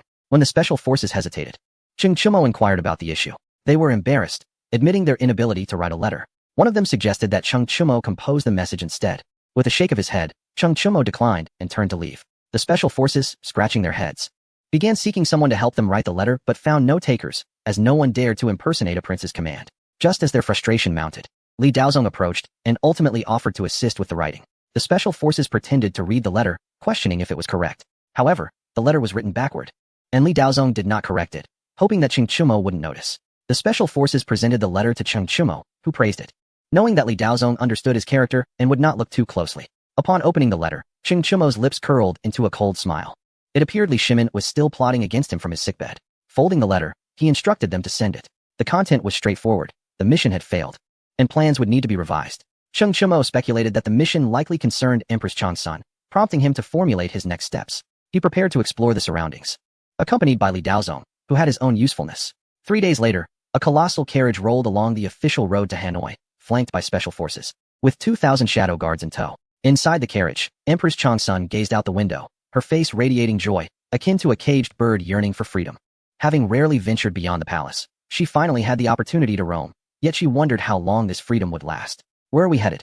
She inquired. To fetch someone. Cheng Chumo replied. As they approached Hanoi, another carriage moved slowly, containing 3 women. Where are the sugar figurines? Sister Xiaozhu. You are not taking me to find that bad man, are you? Princess Danyang asked, her expression wary. Cheng Chumo often bullied her, forcing her into tasks she detested. Xiaozhu felt exasperated, pondering when Danyang would grow up. She had been appeasing her for years. Fear not, we are going to find the elder sister, who will prepare delicious treats, Xiaozhu reassured, while a concubine nearby stifled a laugh. She lacked the patience to soothe Danyang. Recently, Xiaozhu had been busy with work, leaving the concubine to manage the child. Just then, a loud shout startled Danyang, causing her to hide in Xiaozhu's arms. The concubine's expression darkened. They were being robbed. Peeking through the carriage curtain, she saw dozens of bandits, her heart racing. If she were alone, she might have felt brave, but with Danyang and Xiaozhu present, the situation was dire. The bandit leader's eyes lit up upon spotting the concubine, exclaiming, I never expected such beauty to grace my presence. The concubine, sensing danger, smiled seductively. I wish you a safe journey, she said, drawing the curtain. Suddenly, dozens of special forces galloped in, raising a cloud of dust. Without hesitation, they unsheathed their tang sabers and charged at the bandits, knowing that anyone obstructing the carriage was courting death. The bandits scattered in vain, for the special forces left no survivors. Once the carnage ceased, the bandit leader was brought before the carriage. Apologizing for their delay, the special forces bowed. The concubine opened the carriage door, casting a disinterested glance at the bandit leader. What should we do with him, considering he just claimed to be fortunate? She asked. The special forces, without needing further instruction, dragged the bandit leader away for a swift execution. Shall we continue our journey, my lady? The special forces inquired. The concubine gazed into the distance, contemplating a visit to her home, which lay merely 30 miles away. Turning to Xiaozhu, she said, Sister Xiaozhu, I wish to see my family. Of course, we can invite the head of the family as well. He won't object, Xiaozhu replied, confident in her understanding of him. She then turned to Danyang. Your sister from Yan's family has sugar figurines. Would you like to visit? Danyang eagerly nodded, expressing her desire to go. Let us hurry and find that bad man, Princess Danyang urged. The concubine admired Xiaozhu's resourcefulness in managing the situation, realizing she had orchestrated everything beautifully. Though Danyang seemed childish, she was someone Cheng Chumo had gone to great lengths to rescue. Whatever Danyang requested, Cheng Chumo would surely grant. As the special forces escorted the carriage forward, the concubine felt a heaviness in her heart, worrying about her family, so close yet so far. Sister Xiaozhu, I am somewhat anxious, she confessed. Although they were merely her adoptive parents, they had treated her well. Special forces brothers, could you send someone to check on Yan's family? Xiaozhu suggested, opening the curtain. The special forces dared not disobey her. Their pay came from her. They thought it unwise to neglect her commands. Fearing repercussions from Cheng Chimo, "You two go," the Special Forces team leader ordered, dispatching 2 men directly to the concubine's home. The concubine expressed her heartfelt gratitude, saying, "Thank you, Sister Xiaozhu." Xiaozhu replied, "What are you thanking me for? Special Forces only heed their lord." The concubine, with a mischievous smile, whispered in Xiaozhu's ear, "In the future, I shall create opportunities for us to share a bed. When the Lord comes to me, he. Xiaozhu was intrigued. What a splendid idea. Chapter 242, The Special Forces Under Pursuit. The Zhou family. Xiaozhu and her companions met with Cheng Chimo. The trio boarded a grand carriage, astonished by their lord's antics. "I want to go eat sugar figurines. My sister Yinzi has them. I wish to go now," Princess Danyang exclaimed, shaking Cheng Chimo's arm. "We must go at once, straight to your sister Yinzi's house," Cheng Chimo replied. It had been many years since he last saw Princess Danyang, who remained unchanged, her mind still childlike. The party advanced towards the concubine's residence. After a while, they reached the county town. 2 Special Forces soldiers were being pursued in the city. And upon hearing the news, Cheng Chimo's expression darkened. It was the first time anyone dared to pursue Special Forces. "Go rescue them. Those who dare to hunt Special Forces shall face no mercy," Cheng Chimo commanded. The Special Forces set out to locate their 2 comrades, but searched in vain for a long time. Cheng Chimo dismounted the carriage and looked towards Li Daozong, who appeared haggard, forced to ride his warhorse instead of using the carriage. "There are those pursuing my men, and I cannot act. This matter requires your resolution," Cheng Chimo stated. Li Daozong smiled wryly, having been thoroughly worn down, and nodded in agreement. He led a dozen Special Forces soldiers to the county office. As Li Daozong dismounted and walked inside, the constables attempted to obstruct him. He glared at the Special Forces, declaring, "Anyone who dares disrespect this prince shall receive 100 slaps." The Special Forces charged forward, ready to fight. Li Daozong observed quietly as the cries of pain attracted the county magistrate's attention. Fuming, the magistrate approached but froze at the sight of Li Daozong's imposing demeanor. "May I inquire who you are?" he asked. Li Daozong shot the magistrate a dismissive glance. "Is this the county you govern? Attempting to obstruct this prince? Dare you defy me? Such audacity could lead to rebellion," he retorted. The magistrate nearly fainted at the implication, managing a smile more akin to a grimace. "Your Highness, I beg your pardon. The local constables lack proper decorum, failing to recognize your esteemed presence," the magistrate explained. Li Daozong scoffed. "Is that so? This is no excuse. This concerns the reputation of the prince. It is not solely my concern. Once I return to the capital, I will report this matter truthfully. You may want to contemplate your fate." Hearing the veiled threat, the magistrate understood he must seize this opportunity. "Rest assured, Your Highness, I will ensure your satisfaction," he assured. Satisfied, Li Daozong strode into the office, passing the beaten constable. "A waste of air," he muttered. The magistrate signaled to the other constables, who quickly killed the beaten man. In the main hall, Li Daozong stated, "I have heard that 2 of my subordinates are being pursued in the county. What are you going to do about it?" The magistrate paled, stammering, "Your Highness, I was unaware they were your men. It is all a misunderstanding. I shall order everyone to withdraw immediately." Internally cursing the Zhou family, he realized the gravity of the situation. The Special Forces approached the Zhou family, but before they could meet anyone, they were halted by the family's servants. The servants, eyeing the Special Forces' weapons, attempted to seize them. The Special Forces, accustomed to such treatment, retaliated and killed 2 of the servants. The Zhou family, unperturbed, leveraged their connections with the magistrate to hunt the 2 soldiers throughout the city. "Tell me, why are you pursuing my men? Who gave you the audacity?" Li Daozong demanded. The magistrate stuttered, unable to answer, fearing the Zhou family, a dominant force in the county and allied with the Cui family, a lineage beyond his reach. Li Daozong ceased his inquiries, fully aware of the underlying dynamics. "Bring my men here, and if a single hair is harmed, I will have your life," he warned, resolute in his mission to retrieve the 2 soldiers. After leaving the office, he returned to the carriage. "Where are they?" Cheng Chimo asked. Li Daozong hastily explained. Cheng Chimo chuckled coldly. "Such darkness, and it has only just begun. What about the other areas? The Tang dynasty has only been stable for a few days, and already this occurs. It is time to eliminate a few individuals. You handle the evidence against the magistrate." Li Daozong replied confidently, "Do not underestimate me. I require no evidence. I possess countless reasons to eliminate him." Cheng Chimo secretly admired Li Daozong's competence. Bringing him along was indeed wise. Should complications arise, Li Daozong could shoulder the blame. Consequently, the Special Forces returned unscathed. However, Cheng Chimo was not inclined to let the matter rest, knowing it was the Zhou family behind it. "Yinner, I wish to accompany you home," he declared. The concubine lowered her head, hesitant to meet Cheng Chimo's gaze. For the Zhou family was her maternal clan. "Rest assured, if they are not irredeemably wicked, I will let this matter be," he reassured her. The concubine nodded gently. "I will pose as your servant and have met the lady of the house," she replied. Cheng Chimo's words brought a smile to her face, lifting her spirits as she linked her arm with his on their way to the Zhou residence. Upon arriving at the Zhou family's doorstep, Cheng Chimo followed closely behind the concubine. Due to the recent violence, the guards were armed. Their faces lit up with joy upon spotting the concubine. "The young lady has returned," one of the guards shouted. Soon, the Zhou family members came out to greet her. recognizing her significant status and the benefits she brought to their family through her connection to the Cui family. Your ladyship, we have had the honor of meeting Madame Cui. The head of the Zhou family bowed deeply, eager to curry favor. The mention of Madame Cui delighted the concubine, and she reciprocated the greeting. Father, mother, she called out. Zhou Madame beamed with maternal affection, warmly taking her hand and inquiring after her well-being. The two sons of the Zhou family approached. Sister, they spoke in unison, their eyes glinting with unabashed greed. The concubine felt a surge of disdain. Cheng Chumo observed the scene, enduring it to discern the true nature of the Zhou family. The brothers positioned themselves behind the concubine, pushing Cheng Chumo aside. Mrs. Zhou merely smiled, seemingly indifferent, while the head of the Zhou family appeared to tacitly endorse their behavior. The concubine let out a cold snort, startling everyone present. She felt bitter. They were courting disaster. Her husband was nearby, and even if he were not, such conduct was unacceptable. Though she was an adopted daughter, she was still their sister. I am weary, I shall rest.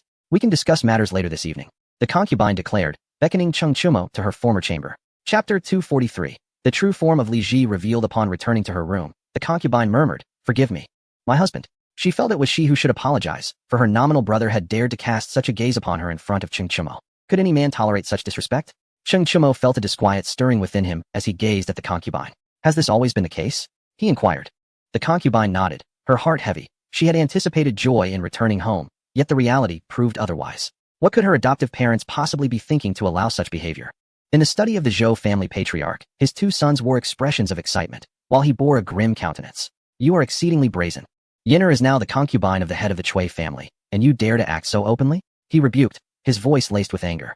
The brothers remained unfazed. Their affection for Yenner was unwavering. The patriarch felt helpless. The banquet was lavishly prepared. The head of the Zhou family raised his cup in a toast. The concubine took a symbolic sip. Cheng Chumo was ushered outside by a throng of servants, who encouraged him to drink. He accepted every drink offered, his gaze never leaving the concubine. Suddenly, she rubbed her forehead, feeling dizzy, and collapsed onto the table. Cheng Chumo erupted in fury, rising to his feet. A wave of dizziness washed over him. You dare! He exclaimed. Special forces surged into the Zhou residence from all directions. Cheng Chumo swallowed a pill, taking a deep breath to alleviate the dizziness. He rushed to shield the concubine. The Zhou brothers charged at him, only to be met with lethal force from the invading soldiers. The patriarch's expression shifted dramatically. He had not anticipated such an outcome. Without needing instruction, the special forces cleared the premises. An unending stream of Zhou family members rushed in, revealing a premeditated conspiracy. Cheng Chumo's expression darkened. He could not fathom that the Zhou family could muster such numbers. Where had all these people come from? What kind of family was the Zhou family? There was no time for contemplation. He fed the concubine another pill. Outside, even more people surrounded the Zhou residence, sealing it off completely. Like pouring oil into a lamp, they aimed to eliminate everyone within before storming inside. In a carriage, Empress Changsun felt a wave of nausea, clutching her chest. She suspected she was pregnant, and the child was Cheng Chumo's. Only Wu Shun remained by her side. Before she could speak, a crowd encircled the carriage. Special forces guarded it closely. Li Ji stepped out from the throng, flanked by 8 unscrupulous men. I seek an audience, he declared. Empress Changsun observed him through the glass window. Her expression complex as she turned to Wu Shun. Shunner, do not inform Chumo of my pregnancy, understand? She implored. She was aware of her fate. Remaining by Cheng Chumo's side was no longer an option. Wu Shun grasped the implications. Li Ji had come with a group to abduct Empress Changsun. They understood that no matter their numbers, they could not confront Cheng Chumo directly and thus targeted her instead. Sister, Wu Shun hesitated, unsure of how to express that the news of the Empress's pregnancy should be joyous, yet it had turned into this. What would happen if her husband found out? He would surely eliminate Li Shimin. Li Shimin's current actions in seizing Empress Changsun were tantamount to courting death, while Cheng Chumo afforded Li Shimin royal dignity. Li Shimin disregarded it. Please help me, Empress Changsun requested. Wu Shun assisted her in adjusting her hair and attire. I beseech you, she added. She did not wish to become a pariah of the Tang dynasty. The dynasty belonged to the people, who had suffered greatly over the centuries. The era of prosperity was hard to maintain. Wu Shun wept, nodding in understanding. Empress Changsun smiled gently, reaching out to wipe the corner of his eye. Be good, she said, before stepping down from the carriage. Little did she know when she would again encounter Cheng Chumo, unless Li Shimin met his demise first. Li Ji bowed deeply upon seeing Empress Changsun.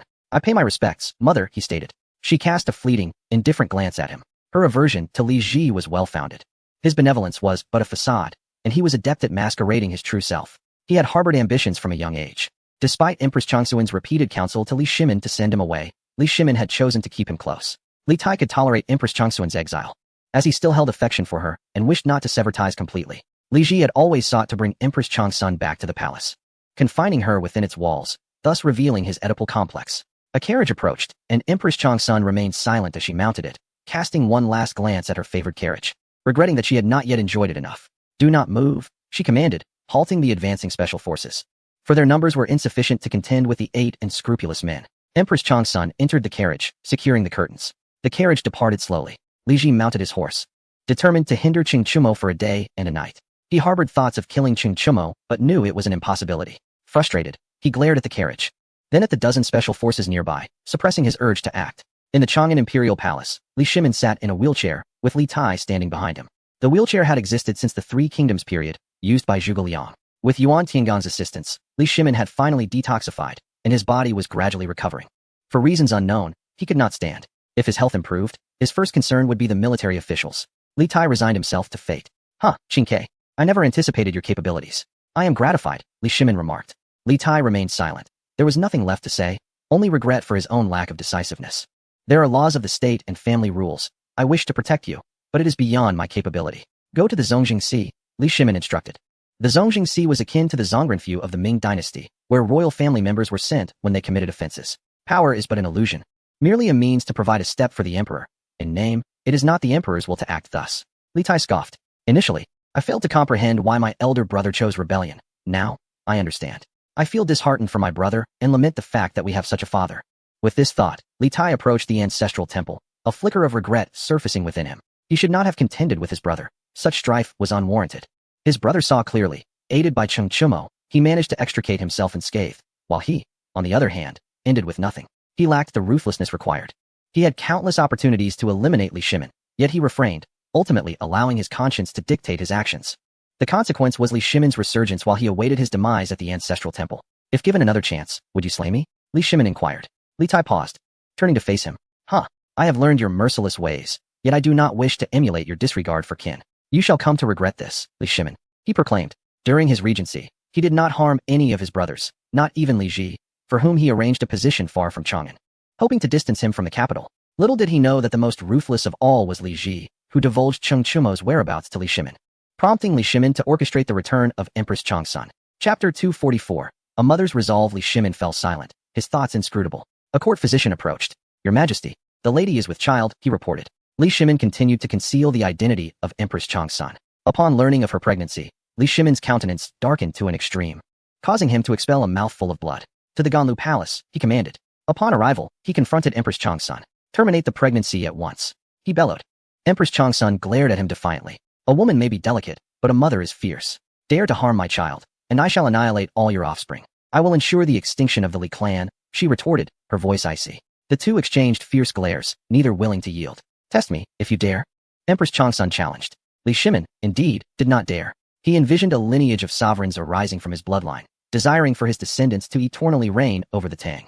You are correct, I do not dare. If Qing Chumo were to learn of my actions, he would surely descend into madness, and he would obliterate my progeny. Li Shimin conceded. You believe this child to be a boon. I am troubled by how to deal with Qing Chumo. Your child has become a liability. Empress Changsun understood Li Shimin's resolve, but felt helpless. A lack of heirs was paramount. She believed Qing Chumo would do anything for the sake of the child.